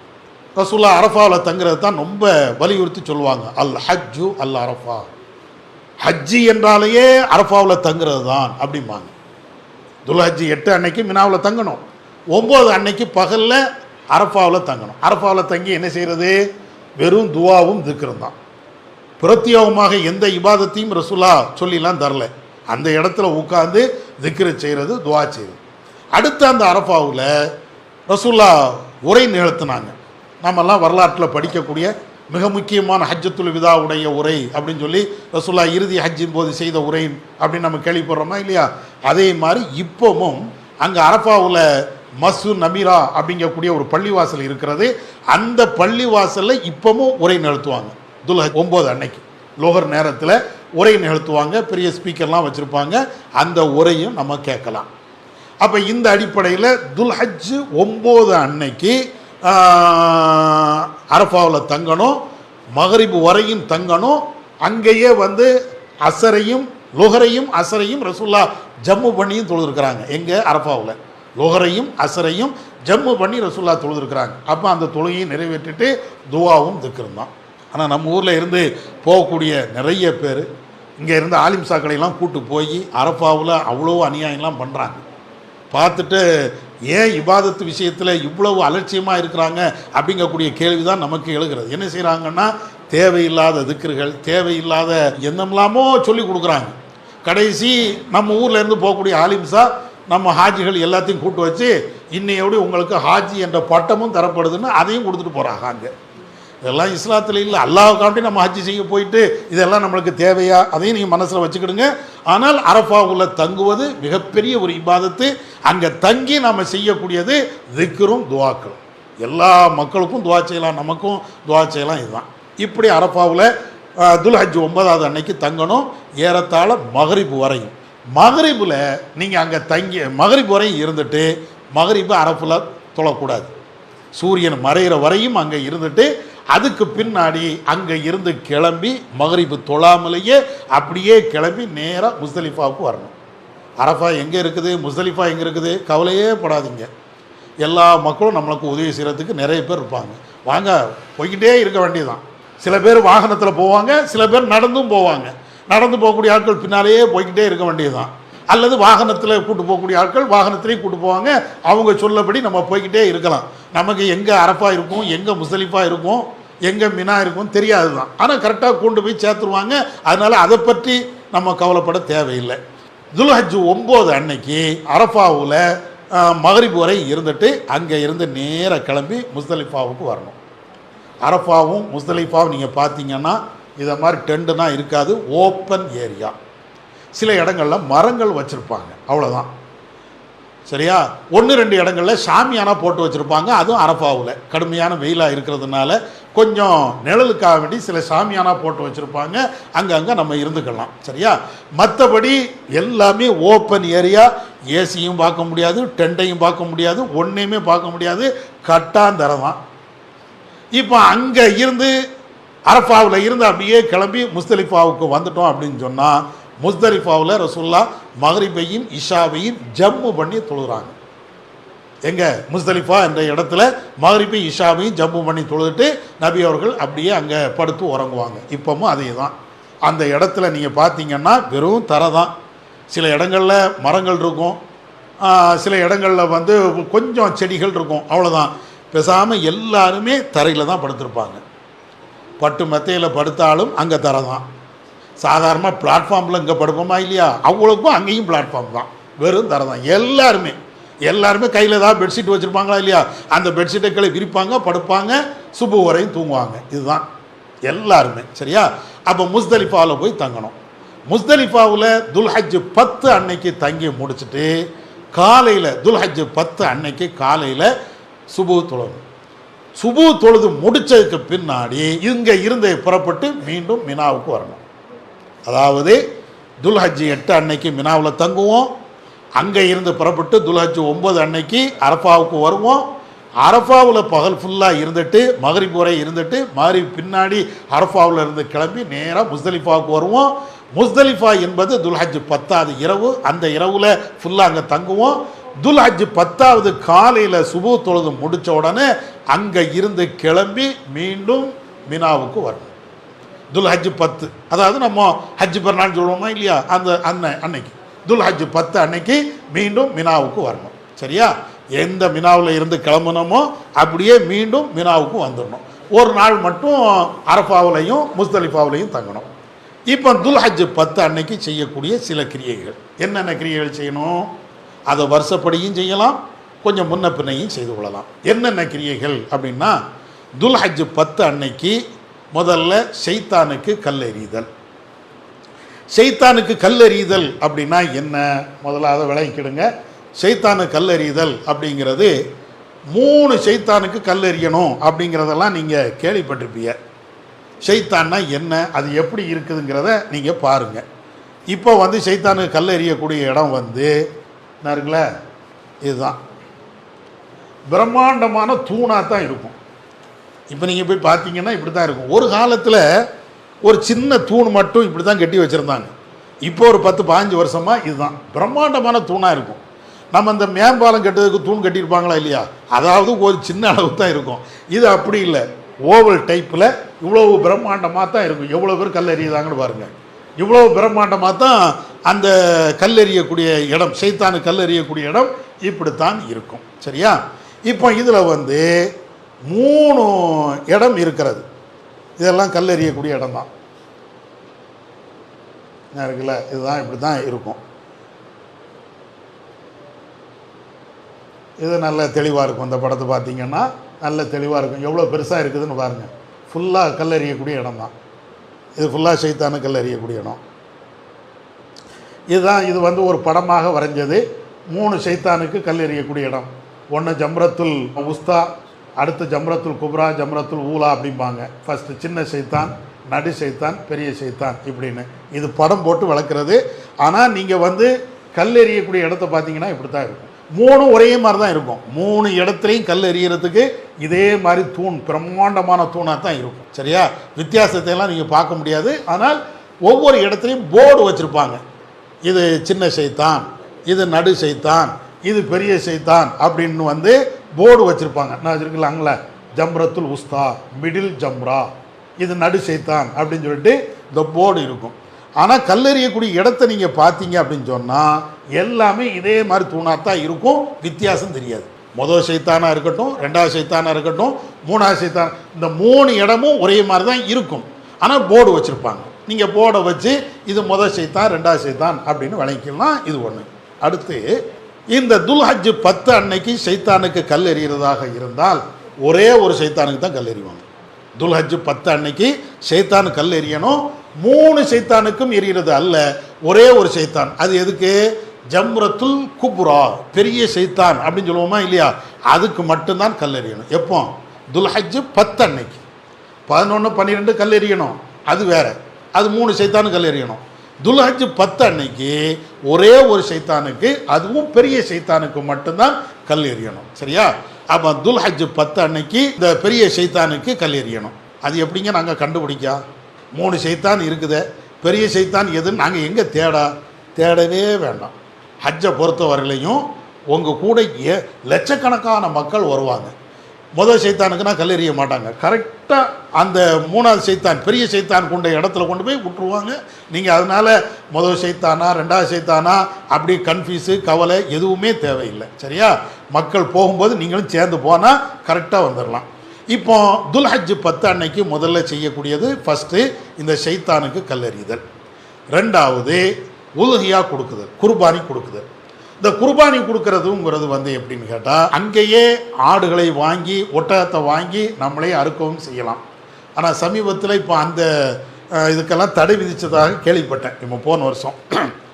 அதுக்கு இன்னொரு வாய்ப்பையும் வச்சுருக்கிறாங்க. என்ன வாய்ப்பு வச்சுருக்கிறாங்கன்னா, நம்மளே கவர்மெண்ட்டு போய் ரூபா கொடுத்து டோக்கன் வாங்கியாச்சுன்னா குறிப்பிட்ட அந்த துல்ஹஜ் 10 அன்னைக்கு நமக்காக அரசாங்கமே குர்பானி கொடுத்துரும். தனிநபர்கிட்ட கொடுத்து ஏமாந்துட வேண்டாம். நிறைய பேர் வருவாங்க, உங்களுக்காண்டி நான் குர்பானி கொடுத்துறேன், 100 ரியால் தாங்க 200 ரியால் தாங்கன்னு கேட்பாங்க. அது வந்து நம்பகமான ஆளாக இருந்தால் கொடுக்கலாம், அது நம்மளுக்கு ரொம்ப வேண்டியப்பட்டவர் அப்படின்னா அது கொடுக்கலாம். மற்றபடி நீங்கள் யாரும் அறிமுகம் இல்லாத ஆள்னால் இதை மாதிரி கேட்டால் கண்டிப்பாக கொடுத்துடாதீங்க. நிறைய பேர் ஏமாத்திடுறாங்க. அதை விட நம்மளுக்கு சேஃப்டி என்னென்னா, அரசாங்கம் அதுக்குன்னு பிரத்யேகமான கவுண்டர்களை வச்சுருக்கிறாங்க. ஹஜ்ஜுக்காக வேண்டி குர்பானி கொடுக்கறதுக்காக வேண்டி நீங்கள் அங்கே போய் பணத்தை கட்டிட்டீங்கன்னா நமக்கு ஒரு டோக்கன் தருவாங்க. அந்த அடிப்படையில் அவங்க குர்பானியும் கொடுத்துருவாங்க. சரியா? ஏன்னா நம்ம போய் ஆட்டை வாங்கி ஒட்டகத்தை வாங்கி கொடுக்கறது சிரமம். முதல்ல அப்படி வாங்கி கொடுக்கக்கூடிய சட்டங்கள்லாம் இருந்துச்சு. சாதாரணமாக மினாவில் போய் ஆட்டையை வாங்கி அங்கேயே கொடுப்பாங்க, அப்படிலாம் இருந்துச்சு. சரி, இப்போ ரெண்டாவது இபாதத்து வந்து, முதல் இபாதத்து கல் எறிதல், ரெண்டாவது இபாதத்து வந்து அந்த குர்பானி கொடுக்கறது. மூணாவது மீண்டும் மினாவில் இருந்து மக்காவுக்கு வரணும், காபா இருக்கக்கூடிய இடத்துக்கு வரணும். ஏறத்தாழ ஷார்ட்கட் வழியில் வந்தால் ஒரு 7 கிலோமீட்ரு, சுற்றி வந்தால் 12-15 கிலோமீட்டர் வரும். இப்போ காபாவுக்கு வந்தீங்கன்னா காபாவில் செய்ய வேண்டிய சில இபாதத்துகள், முதல்ல தவாஃப் பண்ணணும். காபாவில் துல்ஹஜ் 10 அன்னைக்கு தவாஃப் பண்ணணும். அந்த தவாஃபுக்கு தவாஃபுல் இஃபாலா, ஹஜ்ஜுக்குரிய தவாஃபு அப்படிம்பாங்க. துல்ஹஜ் 10 அன்னைக்கு ஹஜ்ஜுக்குரிய தவாஃபு அதை பண்ணணும். தவாஃபு ஏற்கனவே சொல்லிட்டேன்ல, அந்த ஹஜருல் அஸ்வது கல்லில் இருந்து ஆரம்பித்து மீண்டும் ஹஜருல் அஸ்வது கல்லுக்கு வரணும். இது ஒன்று. இதே மாதிரி 7 தடவை தவாஃப் பண்ணணும். அதுக்கு பின்னாலே 2 ரக்காயத்துகள் தொழணும். துல்ஹஜ் 10 அன்னைக்கு தவாஃப் பண்ணணும், 2 ரக்காயத் தொழணும். அது முடித்ததுக்கு பின்னாடி சஃபா மருவாக்கு இடையில் தொங்கோட்டம் ஓடணும். உம்ராவுக்கு நான் என்ன சொன்னனோ அதே தான் இங்கே. சரியா? அப்போ தவாஃப் பண்ணணும், 2 ரக்காயத் தொழணும், அதுக்கப்புறம் சஃபா மருவாக்கு இடையில் தொங்கோட்டம் ஓடணும். முடிஞ்ச உடனே முடியை கலைந்து கொள்ளணும். சரியா? இதுதான் துல்ஹஜ் 10 அன்னைக்கு நம்ம செய்யக்கூடிய மிக முக்கியமான இபாதத். துல்ஹஜ் 10 அன்னைக்கு செய்யக்கூடிய இபாதத்துகள் ஒன்றொன்னா சொல்கிறேன். ஒன்று ஷைத்தானு கல்லெறிதல், 2வது குர்பானி கொடுக்குதல், 3வது தவாஃப் பண்ணுதல், 4வது 2 ரக்காத்து தொழுதல், 5வது சை அதாவது சஃபா மருவாக்கு இடையில் தொங்கோட்டம் ஓடுதல், 6வது முடியை களையுதல். இதோடி ஏறத்தாழ 90% ஹஜ்ஜினுடைய கிரியைகள் நிறைவேறுது. இன்னும் கொஞ்சம் இருக்கிறது. இப்போ இந்த காரியங்களை எல்லாம் நம்ம முடிச்சிட்டோம் அப்படின்னா நம்முடைய எஹ்ராமில் 90% கலந்து கொள்ளலாம். சாதாரணமாக இந்த ட்ரெஸ் போட்டோமா இல்லையா, அதையெல்லாம் இல்லாமல் சாதாரணமாக என்ன ட்ரெஸ் போடுதோமோ அதே மாதிரி ட்ரெஸ்ஸு போட்டுக்கொள்ளலாம். தப்புலாம் ஒன்றும் கிடையாது. நறுமணத்தை எல்லாம் பூசிக்கொள்ளலாம். ரசூல்லா ஒன்று மட்டும்தான் செய்யக்கூடாதுன்னாங்க, இல்லறத்தை தவிர. ரசூல்லா சொன்னது இல்லறத்தை தவிர எஹ்ராமில் என்னென்ன தடை இருந்ததோ மற்ற எல்லாமே அந்த தடையெல்லாம் நீங்கிறது, இல்லறம் மட்டும் கூடாது அப்படின்ட்டாங்க ரசூல்லா. அப்போ அந்த அடிப்படையில் இந்த துல்ஹஜ் 10 அன்னைக்கு இந்த எல்லா இபாதத்துகளையும் செய்து முடிச்சிட்டோம் அப்படின்னா எல்லா ஓரளவுக்கு ஹஜ்ஜினுடைய கிரியைகளை முடிச்சிட்டோம். அடுத்து துல்ஹஜ் 11, 12, விரும்பினால் 13, இந்த 3 நாட்களும் மினாவில் தங்கணும், ஷைத்தானுக்கு கல்லெறியணும். இது கடைசி ஹஜ்ஜினுடைய கடைசி நிகழ்வுகள். என்ன செய்கிறது? அதாவது துல்ஹஜ் 10 அன்னைக்கு இந்த கிரியைகள் எல்லாத்தையும் முடிச்சிட்டோம் அப்படின்னு சொன்னால் நேராக மீண்டும் மினாவுக்கு வந்துடணும். மினாவில் ஒவ்வொரு நாள் இரவும் தங்குவது கடமை. ஒவ்வொரு நாள் இரவும் தங்குவதுனா என்ன? துல்ஹஜ் 11 அன்னைக்கு நம்ம கல்லெறிவோமா இல்லையா, அதுக்கு அந்த இரவு 11வது இரவு, அதாவது விடிஞ்சால் 11 என்றால் அந்த இரவு தங்கணும். எங்கே தங்கணும்? மினாவில் தங்கணும். மினாவில் தங்கிட்டு 11வது அன்னைக்கு லுகர் தொழுகைக்கு பின்னாடி, சூரியன் உச்சி சாய்ந்ததுக்கு பின்னாடின்னு ஹதீஸ் வரும், அதுதான் லுகர் தொழுகை. அந்த லுகர் தொழுகைக்கு பின்னாடி ஷைத்தானுக்கு கல்லெறியணும். சரியா? துல்ஹஜ் 11 அன்னைக்கு அந்த இரவில் மினாவில் தங்கணும். பகலில் வேறு எங்கேனாலும் போகலாம் வரலாம், பிரச்சனை இல்லை. மினாவை விட்டு வெளியிலையும் போகலாம், மீண்டும் மினாவுக்கு வரலாம், அது பிரச்சனையும் இல்லை. ஆனால் இரவு வந்து கண்டிப்பாக மினாவில் தான் தங்கணும். அப்போ துல்ஹஜ் 11வது இரவு மினாவில் தங்கிட்டு 11வது பகலில் போய் 3 ஷைத்தானுக்கு கல் எறியணும். அது எப்படி எறிகிறது? இந்த 3 ஷைத்தானுக்கும் கல் எறிகிறதுன்னா முதல்ல ஃபஸ்ட்டு ஷைத்தான் எப்படி எறியணும் ரசூலுல்லாஹ் அதையும் சொல்லி தந்தாங்க. 7 கற்களை எரியணும். 7 கற்கள் பொடி பொடி கல்லாக இருக்கணும். நிறைய பேர் இந்த தூணை காட்டினா இல்லையா, உண்மையிலேயே இதுதான் ஷைத்தான் நினச்சிக்கிட்டு செருப்பில்னா கொண்டு அடிக்கிறது. நீங்கள் சமீபத்தில் ஒரு வலைதளத்தில் ஃபேஸ்புக்லாம் வந்திருக்கும், பார்த்துருப்பீங்க. இந்த கிரிக்கெட் பால் எறிவாங்களா இல்லையா, அதே மாதிரி இங்கேருந்து வேகமாக போய் எறிவார். இதெல்லாம் இஸ்லாத்தில் இல்லாத ஒன்று. பொடி கல் ஒரு அடையாளத்துக்காண்டி செய்கிறதானே தவிர உண்மையிலேயே அது ஷைத்தான் கிடையாது. இது தூணை கட்டினது சவுதி அரசாங்கம் தானே கட்டி வச்சுருக்குது, அது என்ன ஷைத்தானா? உண்மையிலேயே ஷைத்தான் இப்படி தான் இருப்பானா? அப்படிலாம் ஒன்றும் கிடையாது. ஷைத்தானை நான் வெறுக்கிறேன், ஷைத்தானுடைய வழிக்கு நான் வரமாட்டேன், ஷைத்தான் என்னுடைய விரோதி. அல்லாஹ் குர்ஆன்ல அப்படி தானே சொல்கிறான், இன்ன ஷைத்தான லக்கும் அதுவும் முபீன், அவன் தெளிவான உங்களுடைய விரோதிங்கிற அந்த விரோதின்னு காட்டுவதற்குத்தான் இந்த கல் எறிகிறமே தவிர உண்மையிலே ஷைத்தான் கிடையாது, ஒரு அடையாளத்துக்கு எறிகிறது. அப்போ அதனால ரசூலுல்லாஹ் என்ன செய்கிறாங்கன்னா பொடி பொடி கல், அதுவும் ஹதீஸில் எப்படி வரும்னா இப்படி சுண்டி விட்டால் ஓடுமா இல்லையா, அதை மாதிரி பொடி கல், இந்த கல்லை எடுத்து எறிவாங்க. ஒவ்வொரு எரியுதலும் போதும் அல்லாஹு அக்பர் இப்படி சொல்லி எறியணும். அல்லாஹு அக்பர் அல்லாஹு அக்பர் அல்லாஹு அக்பர் அப்படின்னு சொல்லிட்டு கல்லால் எரியணும். இவ்வளோதான். இது 7 பொடி கற்களை வைத்து எரியணும். ரசூலுல்லாஹ் என்ன செய்வாங்கன்னா இந்த கல்லை 7 முறை எரிஞ்சிட்டு சற்று கொஞ்சம் தூரமாக இப்படி வருவாங்க. இந்த தூண் இருக்கா இல்லையா, தூணு பக்கத்தில் போய் கல்லை எறிவாங்க. எரிஞ்சிட்டு நல்ல பெரிய விசாலமான இடமா தான் இருக்கும். கொஞ்சம் தள்ளி இங்கே வந்துக்கிட்டு காபாவை முன்னோக்கி ரசூலுல்லாஹ் துவா செய்வாங்க. வெறுமனே கல் எறிகிறது மட்டும் இல்லை, அல்லாஹு அக்பர் அல்லாஹ் அக்பர்னு சொல்லி 7 தடவை கல் எறியணும். கல்லை எரிஞ்சிட்டு கொஞ்சம் தள்ளி வந்து துவா செய்யணும். இது ஃபஸ்ட்டு சின்ன சைத்தானுக்கு கல் எறிதல், அப்புறம் துவா செய்யணும். அதுக்கப்புறம் 2வது நடு சைத்தானுக்கு கல் எறியணும். அப்படி எரிஞ்சிட்டு மீண்டும் கொஞ்சம் ஓரமாக வந்து துவா செய்யணும். நீங்கள் அந்த பக்கத்தில் நின்னீங்கன்னு வைங்களேன், போலீஸுக்காரங்க வந்து போ ஹாஜி எல்லா ஹாஜி போன்னு விரட்டிக்கிட்டே இருப்பாங்க. அதனால நீங்கள் துவா செய்கிறதா இருந்தால் அந்த கூட்டம் இருக்கக்கூடிய இடத்துல நிற்காம கொஞ்சம் விலகி கொஞ்சம் வெளியில் வந்துட்டீங்க அப்படின்னு சொன்னாச்சுன்னா தாராளமாக நிதானமாக நின்று துவா செய்யலாம். அப்போ முதல் சைத்தானுக்கு கல் எறியணும், துவா செய்யணும். அதே மாதிரி 2வது சைத்தானுக்கும் கல் எறியணும், 7 பொடி கற்களை எறியணும், அது பிறகு துவா செய்யணும். 3வது பெரிய சைத்தானுக்கு கல் எறியணும், கல் எரிஞ்சிட்டு துவா செய்கிறத ரசூலுல்லாஹ் கற்றுத்தரல. அதனால துவா செய்யாமலேயே அப்படியே மீண்டும் டென்ட்டுக்கு வந்துடணும். முதல் சைத்தானுக்கு கல் எறியணும், துவா செய்யணும். 2வது சைத்தானுக்கு கல் எறியணும், துவா செய்யணும். 3வது சைத்தானுக்கு கல் எரிஞ்சிட்டு நேராக துவா செய்யாமல் நம்முடைய இருப்பிடத்துக்கு வந்துடலாம். சரியா? இது துல்ஹஜ்ஜி 11வது அன்னைக்கு செய்ய வேண்டிய இபாதத். இது எப்போ செய்யணும்? லோஹர் தொழுகைக்கு பின்னாடி. அதுக்கு அடுத்து துல்ஹஜ்ஜி 12வது அன்னைக்கும் இதே மாதிரி செய்யணும். கண்டிப்பாக அந்த இரவு அங்கே தங்கணும். துல்ஹஜ்ஜி 12வது அன்னைக்கும் இதே மாதிரி செய்யணும். துல்ஹஜ்ஜி 12வது அன்னைக்கு நீங்கள் செய்துட்டீங்கன்னா அதோடு உங்களுடைய ஹஜ்ஜு நிறைவேறிவிட்டது, முடிஞ்சு போச்சு. நீங்கள் விரும்பினால் துல்ஹஜ்ஜி 13வது அன்னைக்கும் கல் எறியலாம். நீங்கள் விரும்பவில்லை என்றால் துல்ஹஜ்ஜி 12ஓடு அந்த கல் எறிகிறத முடிச்சுட்டு நீங்கள் ஊருக்கும் வரலாம், அல்லது அங்கே இருந்து வெளியேறிடலாம். ஹஜ்ஜு முடிஞ்சு போச்சு. சரியா? ஆனால் துல்ஹஜ்ஜி 13 அன்னைக்கு கல் எறிவதாக இருந்தால் 13வது இரவு அங்கே தங்கணும். 12 கல் எரிஞ்சோமா இல்லையா, அப்படி கல் எரிஞ்சிட்டு 13வது இரவும் தங்கி 13வது பகலில் அங்கே கல் எரிஞ்சிட்டு அது ஓடி முடிஞ்சு போச்சு. ஒரு பேச்சுக்கு நீங்கள் துல்ஹஜ்ஜி 12 அதோடைய கல் எரிஞ்சும் போவோம், நம்ம இதோடைய ஹஜ்ஜை கிரியை முடிச்சுக்கிடுவோம், துல்ஹஜ்ஜி 13 வேண்டாம் அப்படின்னு நீங்கள் முடிவு எடுத்துட்டீங்கன்னா ஒரே ஒரு நிபந்தனை இருக்கிறது. என்ன நிபந்தனை? நீங்கள் துல்ஹஜ்ஜி 12வது அன்னைக்கு அசர் தொழுதுட்டு அங்கேருந்து கிளம்பிடணும். எங்கேருந்து? மினாவில் இருந்து வெளியே வந்துடணும். மினா விட்டே வெளியே வந்துடணும். மகரிபில் நீங்கள் மினாவில் தங்கிட்டீங்கன்னா கண்டிப்பாக 13 அன்னைக்கு கல் எரிஞ்சிட்டு தான் வெளியே வரணும். 12 அன்னைக்கு கல் எரிஞ்சு முடிஞ்சிருச்சு எனக்கு போதும் அப்படின்னு முடிவு எடுத்துட்டீங்கன்னா அசர் தொழுட்டு கிளம்பிடணும். மகரிப்புக்கு முன்னால் கிளம்பிடணும். நீங்கள் யார்கிட்டையாவது பேசிக்கிட்டு மகரிப் வரையும் மினாவில் தங்கிட்டீங்கன்னா பாங்கு சொல்லிட்டாங்க, மகரிப் பாங்கு சொல்லிட்டாங்கன்னா அந்த இரவு மினாவில் மீண்டும் தங்கி அடுத்த நாள் 13வது அன்னைக்கு கல் எரிஞ்சிட்டு தான் வெளியே வரணும். இதை ரசூலுல்லாஹ் ஒரு நிபந்தனையாக சொல்கிறாங்க. அப்போ துல்ஹஜ்ஜி 12 அன்னைக்கு கல் எரிஞ்சிட்டு முடிக்கவும் செய்யலாம். துல்ஹஜ்ஜி 13வது அன்னைக்கும் கல் எறியணும்னு விரும்பினால் அவங்களும் அதை செய்து கொள்ளலாம்.